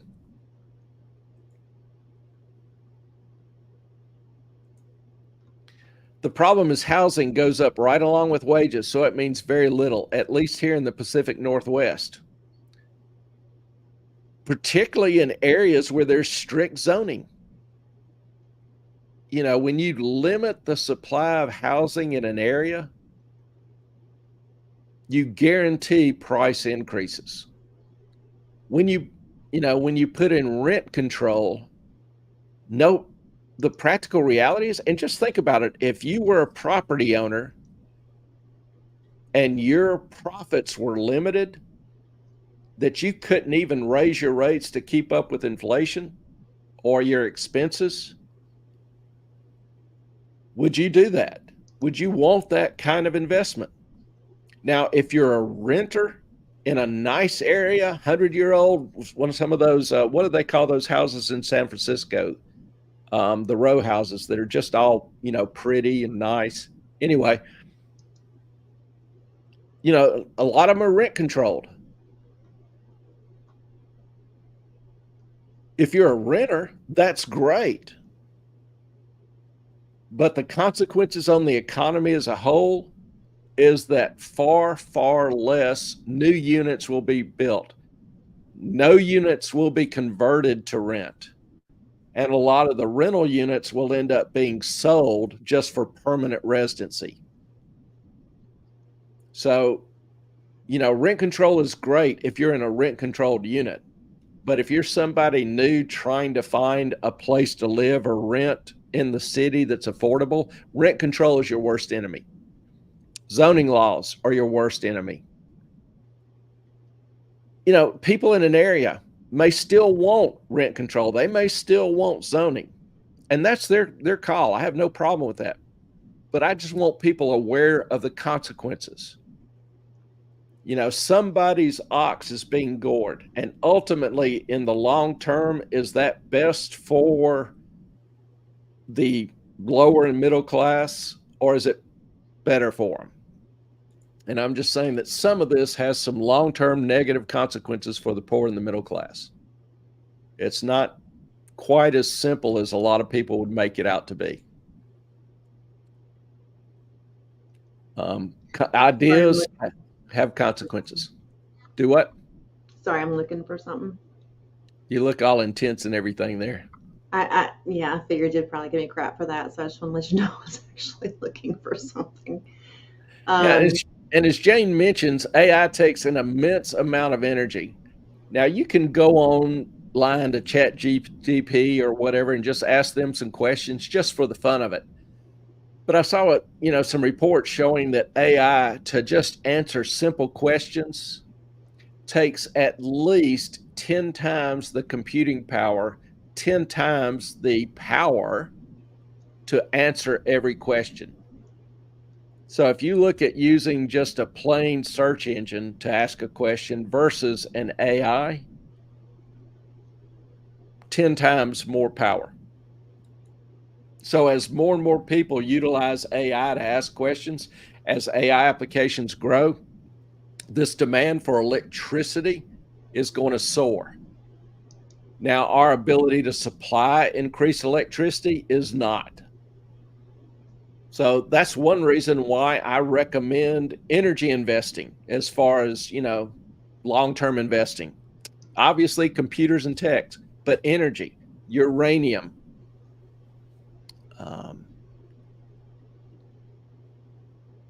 nuclear energy, even oil and gas.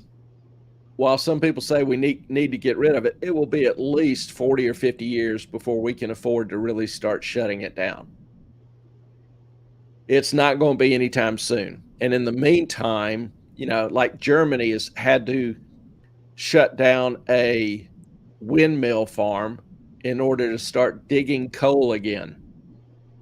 And you're going to see that more and more because a lot of this quote unquote sustainable energy just doesn't do the job, and it's not actually sustainable. Topic for another discussion, but just FYI. Okay, I'm sorry, I was looking for something. I'm actually going to email you something here very, very shortly. But I also wanted to bring up something I was going to say earlier. I know you're going to think I'm batshit crazy. That's okay. Okay, so we got our solar panels turned on today. And Clay and I have this thing about the truck, his truck. It measures the miles per gallon, and it's like right there in the thing. And so whenever I drive the truck, I try to keep the miles per gallon at this exact same amount. If I really try to get it a little bit higher, just to kind of rub it into him that I was a better, cleaner, whatever, less wasteful driver than he is. But now we're both like staring at this solar panel app, and going, okay, how are we going to cut the energy so that we can, it's kind of a competition, and it's kind of funny. I don't know if that makes any sense, but we have an app that shows the power and the energy that the solar panels are generating and supply, along with the consumption that the house is currently using. So that gives us the net difference. I can't. Okay, I'm gonna. Shit, I can't do that either. I'm sorry. While Ellen is fidgeting over there, Well, Ellen's losing her mind over here. saw some other interesting news that may end up being significant, and that is good old Russia is kind of back in the news. You know, I have kind of warned about the fight against Russia using the dollar, weaponizing the dollar. And that is just becoming more intense and extending. A couple weeks ago, the U.S. passed a repo act where it is now legal, or the government is authorized to seize Russian assets in this country and turn them over to Ukraine to spend however they want. Well, Russia has obviously started retaliating. Russia just seized over 400 million in JP Morgan assets, and this is only the beginning. Think about it, but think about the impacts of this. If you're a foreign national, not just a Russian, a foreign national of any nationality, and you have major funds invested in the U.S., do you feel as good about leaving your money in the U.S.? How do you feel that it's now possible that it can be confiscated and given away to your enemies without due process, just based on political whimsy? Mm-hmm. You know, the thing that made the U.S. a world trading partner was after the Revolutionary War and the War of 1812, the courts, the Supreme Court, had a number of suits before them on U.S. debtors owing British lenders. And the courts held that this debt was still valid. And that's when the world recognized that you could invest and do trade with the U.S. and be treated fairly under the law. Now, is that view still the same? Or if you were a foreigner, would you have some rather severe consequences about that, particularly if you were in a country that was less friendly to the U.S., China, Saudi Arabia, most any Muslim country, countries with different political views, France, Germany. How does this impact foreign investors? Well, I'm thinking not good. We'll see, but I think the war on the dollar is only increasing. And more importantly, the tension, the anger between the U.S. and Russia is increasing. That's a huge risk. When you start messing with somebody's money, that things are going to get more intense, and not in a good way. Or their miles per gallon, Janine. Janine, oh my gosh, I do that with the MPG in my truck too. I pay as much attention to that as I do my speed. I It's don't kind of think we addictive. can. I don't think we even watch the speed. We're just watching the MPG. We're just like, okay, let's see who can get it the highest. Yeah, that's not even a contest. I know it's not, but I try. I try to return it the same MPG as I borrowed it from. And so far, I'm doing pretty good, except for one time, but I had to rush somewhere. So, sorry. And then, Janine, the problem is housing goes up right along with wages. So it means very little. Yep. You read that already? Sorry. Yep. It's And all I right. think that the thing I sent you, the article's probably way too late. So, in the conversation. What did you say? 14.5. Clay's is at 14.6 right now. Oh my gosh. So it is a thing. We're not just nuts. Yep. There you go. Yeah, I now when it's just me driving, I can get it up to about 15.6, 15.9. And also keep in mind my I've got a big engine and a big Hemi, and but I have larger tires on it, off-road tires. But the speedometer hasn't been adjusted to Okay. account for the bigger diameter tires. So I'm actually about 10% under reality. So I ought to take about 9 or 10% of that and add to it. Or we're both nuts. That's a little bit true too. But it's But just watching kind of the MPG just really gets to be addictive and a little bit of a challenge. If you like challenges, we're talking about puzzles earlier in the court system. Well, the MPG is kind of a challenge, kind of a puzzle. So it does it living, at the beach, especially. Like, I'm like, Clay, I got to borrow your truck to go do something, whatever. He's like, okay, go for it. I'm like, okay, there's gonna be traffic, so I got to take comes it back, my different mileage is way. like, What? you got to understand, Ellen, like, I'm a very easy, smooth driver. Like, if I take my foot off the accelerator and I'll just coast behind another car, or if I see a red light up ahead, I take my foot off the accelerator and I just kind of glide up easy to the intersection, put my brakes on gently, usually. Ellen, oh, hell no. It's full speed ahead or it's full stop. It's like I drive one or the because other. I'm trying to get somewhere. It's a Like, young lady in a hurry. I just want to get there. That's it. But I do keep your MPGs because I'm like, I can't bring this truck back in the MPGs or even like point whatever under what they were when I borrowed it. Yeah, so like I have to go like weird ways because there was like a 3 mile backup the other day going off the island, and I was like, oh shit. I can't sit in this traffic. The MPGs they're just going to drain, and that's just not possible. So I found like all kinds of ways to get where I needed to go and then come back, which was a grocery store. And I was just like, okay, no, I cannot return the car.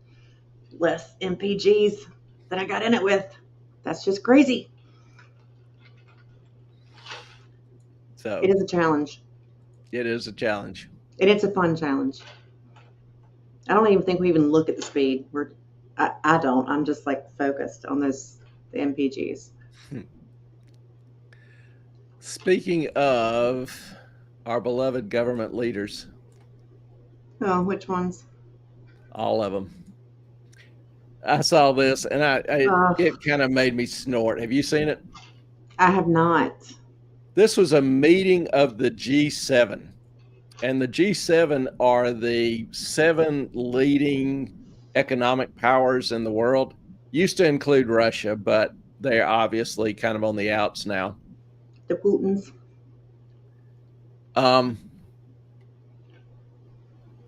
So this was just too good not to show. And these are you've got Trudeau from Canada, who has 50-year low poll numbers. He looks You've so got proud. Macron with French, who just lost an election, okay? A major election in Europe. And he had to call elections in France for the national government, and he'll probably get hammered in those. You've got, what's her name? Not Maloney in Italy, who was just elected a year ago, seems to be holding up all right. You've got Biden, who's too senile to stand trial. You've got the leader of Japan, Kishida, with a 26% approval rating. Yay. Okay. Where's Schultz? He's over here, Germany. He just lost an election. You've got Sunak in the UK, who's about to lose an election. So just look at this collection of talent. Now, these two on the end are just from the European Union, just kind of bureaucrats. Don't know their names. The talent. But these in the middle, these are the people making international policy. I just want to make y'all feel better. Give you some encouraging news. That's not encouraging. That's depressing. These are the people determining your economic future. So I just thought that was too good not to share. That's awful. I saw the video of Biden with Macron and their wives on stage, and he looks like he's squatting and taking a oops, I crap my pants moment. Yeah, he does that a lot. That was fascinating. And then Karine Jean-Pierre, our lovely, lovely White House press secretary, decided that was some BS that the right made up, that they generated a video from AI or whatever, or and I'm like, no, that's raw video. It's on like every freaking news channel, left and right. That is just a thing. He just put his hands out and kind of squatted, and poor Jill was like, "What are you doing?" And then he walked off stage. Yeah. Yeah, and maybe it's just me, but Biden's suit looks like he got it off the rack at Kmart.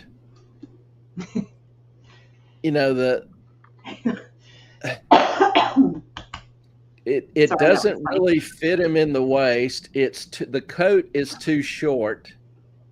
He's got to have room for his diaper, Clay.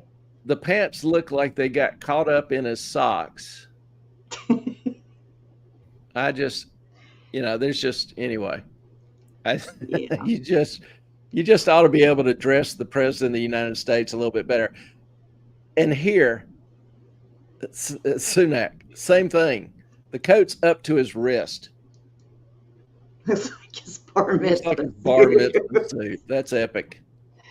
That's your coat, as your hands are just hanging relaxed, your coat should be at your fingertips. At least when I was buying, and I used to buy custom-made suits when I was gainfully employed, not working for government. I'm in one of those overpaid government jobs. So congratulations.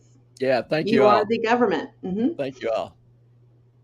And we just had different standards for suits, maybe. I don't know. I haven't really kept up with fashion, but to me, this just looks like it was from Kmart. I don't know. I see some of the crap people wear now, and I'm just like, what the hell? You think that looks good? Well, they're skinny pants. I'm just getting grumpy in my old age. I'm just a grumpy old man, I guess. All of their pants look the same at the bottom. They all got like skinny pants on. Yeah, or they have no break. They're real skinny right at the closure, and so everything bunches up instead of breaking nicely over the shoe. Or they're so short they get caught in your heel as you're walking. Mm-hmm. No, just no. Anyway. Okay, and for all you men out there, just because we're talking about suits, your belt and your shoes should always match. Brown shoes, brown belt. Black shoes, black belt. Black belt. Camel shoes, camel belt. Whatever the color of your shoes, your belt should match. Period.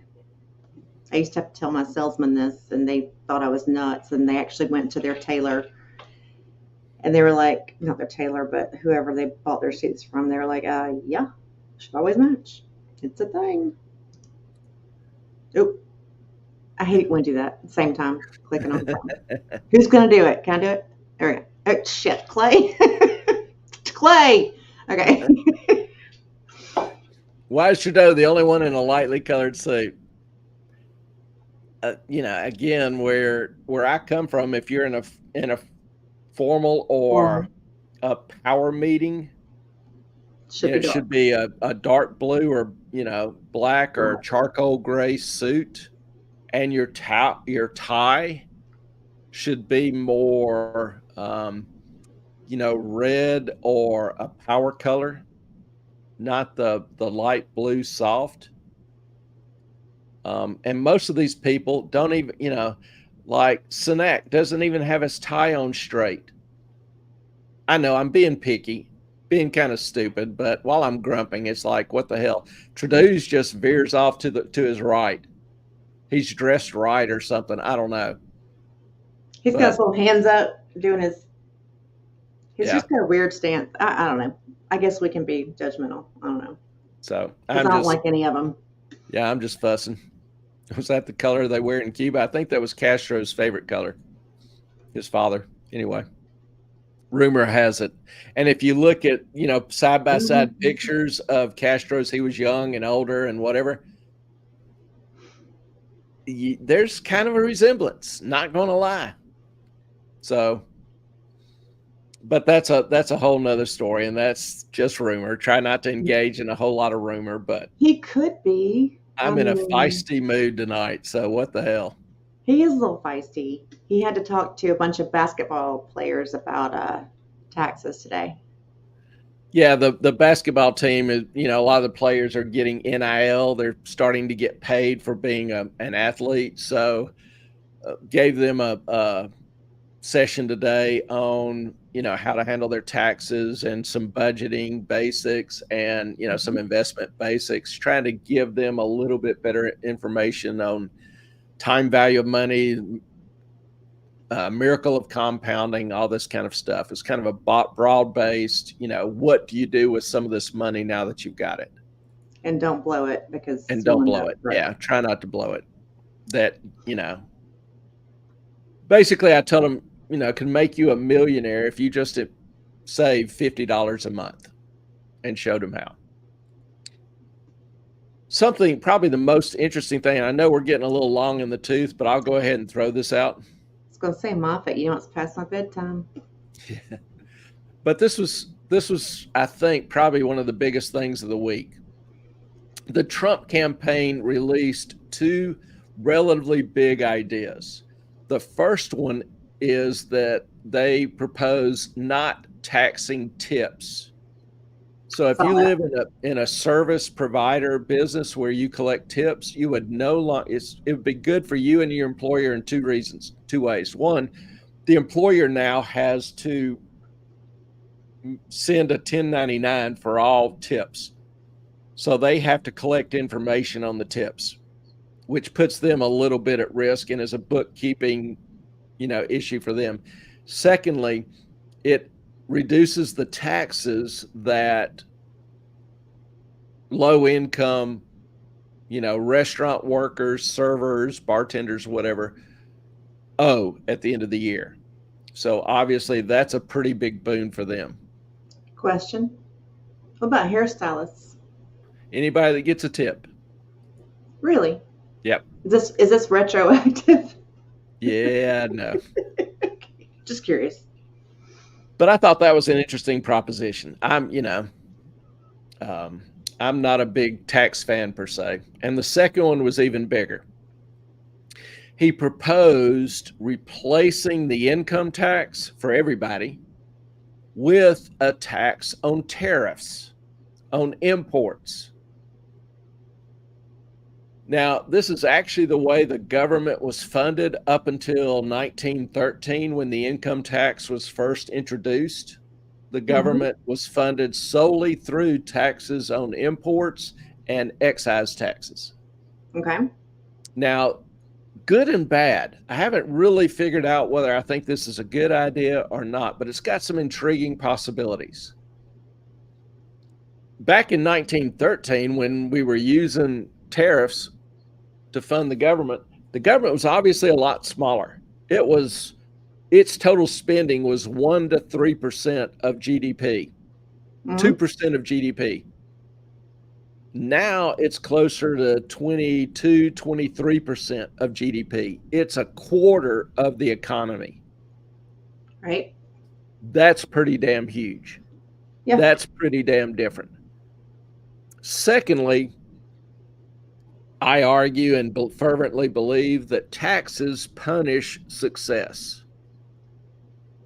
The more successful you are, the more taxes you pay, particularly as you're moving up through the ranks in the middle and low and middle income brackets. Now, I'm not going to get into the taxes the rich pay discussion. That's a whole nother bailiwick. But the main aspect of this is going to impact the poor and the middle class. Okay. So that's kind of where my focus is. So this can be a disincentive for some to be more productive because particularly depending on where you live, the average American making $50,000 a year will pay 40% of his money in taxes. So if that rate goes up, you may need more money, so you have to work. But if you've got enough to pay your bills, are you going to take on a second job to increase your tax rate from 40 to 60%? So kind of a mild exaggeration, but it makes the point. No, I had a salesman who went from $80,000 to $100,000 a year, and he was pissed because he brought home less. Yeah. So, it would eliminate that. You get to keep what you earn. Secondly, another point would be that, tariffs are taxes on consumers. So the more you spend, quote unquote, the more you would pay in these tariff taxes if you buy more imports. And that's a key point. It's like a sales tax on imports. So consumers can decide what they want to buy, whether or not they want to spend, whether to pay the tax or not. But in addition, it would cause inflation temporarily, a jump in inflation temporarily. Once it was priced in, it's in. It's not going to increase. Okay, hang on. If there is because I have bought American products, so to speak, online, and it turns out they weren't made in America. How does that factor in? Well, whatever components or raw materials are imported will pay the tariff. Okay. Everything brought in through a port pays the tariff. Okay. So the flip side is, after that initial surge and price jump and whatever the imported content is, it would also make American-made goods much more competitive and make manufacturing in America much more attractive. So a lot of these jobs that have been shipped overseas would come back to the States. And obviously more jobs means, it's not a bad thing, need more workers. Trying to attract workers would result in increases in wages and demand. Sorry, Alma. It's starting to hurt. Yeah. So how does that all, balance out? I'm not sure. Okay. I'm just throwing out points for, y'all to consider, and we can discuss them, maybe next week or whatever. But the jobs, I've often argued, even on this channel, that it doesn't make any sense for us to send, raw cotton and money over to China to be processed into a T-shirt and then shipped, a $10 T-shirt, and then be shipped back over here. It just doesn't make economic sense. True. Well, it makes economic sense because their labor is so much cheaper than it is here. But with that tariff, the incentive would be to make it over here. And, I always saw globalism kind of dying off as automation improved, because you can build a small little manufacturing plant and manufacture 1 million T-shirts a year now with automation and robots. Okay, Janine. Yes. And short answer to that is yes. Things would be more expensive in the meantime. The offset is that you would have more money because you wouldn't owe taxes. True.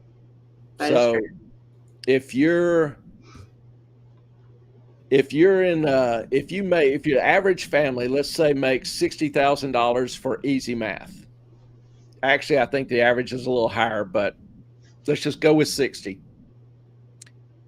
You pay 7%, let's just say 10% in Social Security. So you would still owe that $6,000. Mm-hmm. You pay 5% in state taxes. So that's $3,000.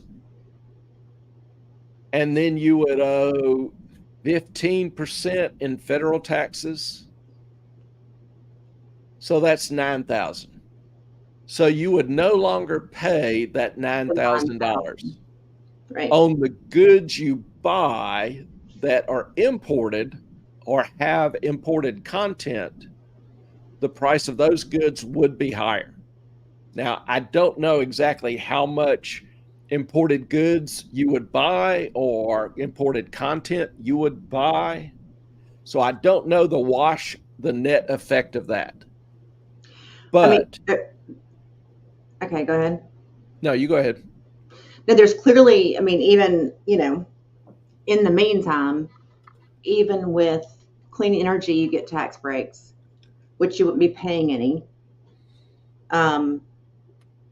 But like that extra 9,000 is going to, you know, help cover in that scenario the cost. That'll cover a lot of inflation. The taxes, yeah, the inflation that you're going to pay for the goods that weren't made here. Now I know there's like things like chips for cars, other things that we have a hard time making. I know Biden has said he's opened 3 chip factories. He has not. They still are not operational, but and they have paused those for all kinds of reasons. So it's, you know, there are things that we have to have, I guess, from other countries at this point. And yeah, it would be a little more expensive, but I think we can make better choices too.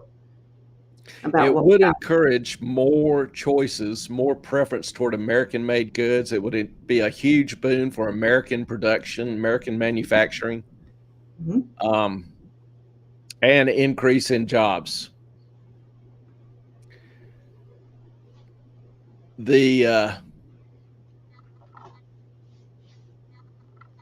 But the net wash in the short term, I don't know. In the long term, I think it would be hugely positive for individuals, poor and middle class, and for the economy as a whole. I mean, now, I came from a furniture town, Lexington, North Carolina, and that's what we did there. We made furniture, and they had to close down all of the furniture plants. Sorry, my head just hurts. The furniture plants, 10, 15, 20 years ago, because China just kind of took over the furniture manufacturing, and it wasn't quality anymore. It was just like particle board furniture, but it killed so many jobs. And then the quality was crap. Everything falls apart. So, I mean, we used to make things really well in America, and we killed tons of jobs by sending all of the manufacturing over to China. So, you know, there are things that I really love about this idea. There are things that I'm not really certain about this idea.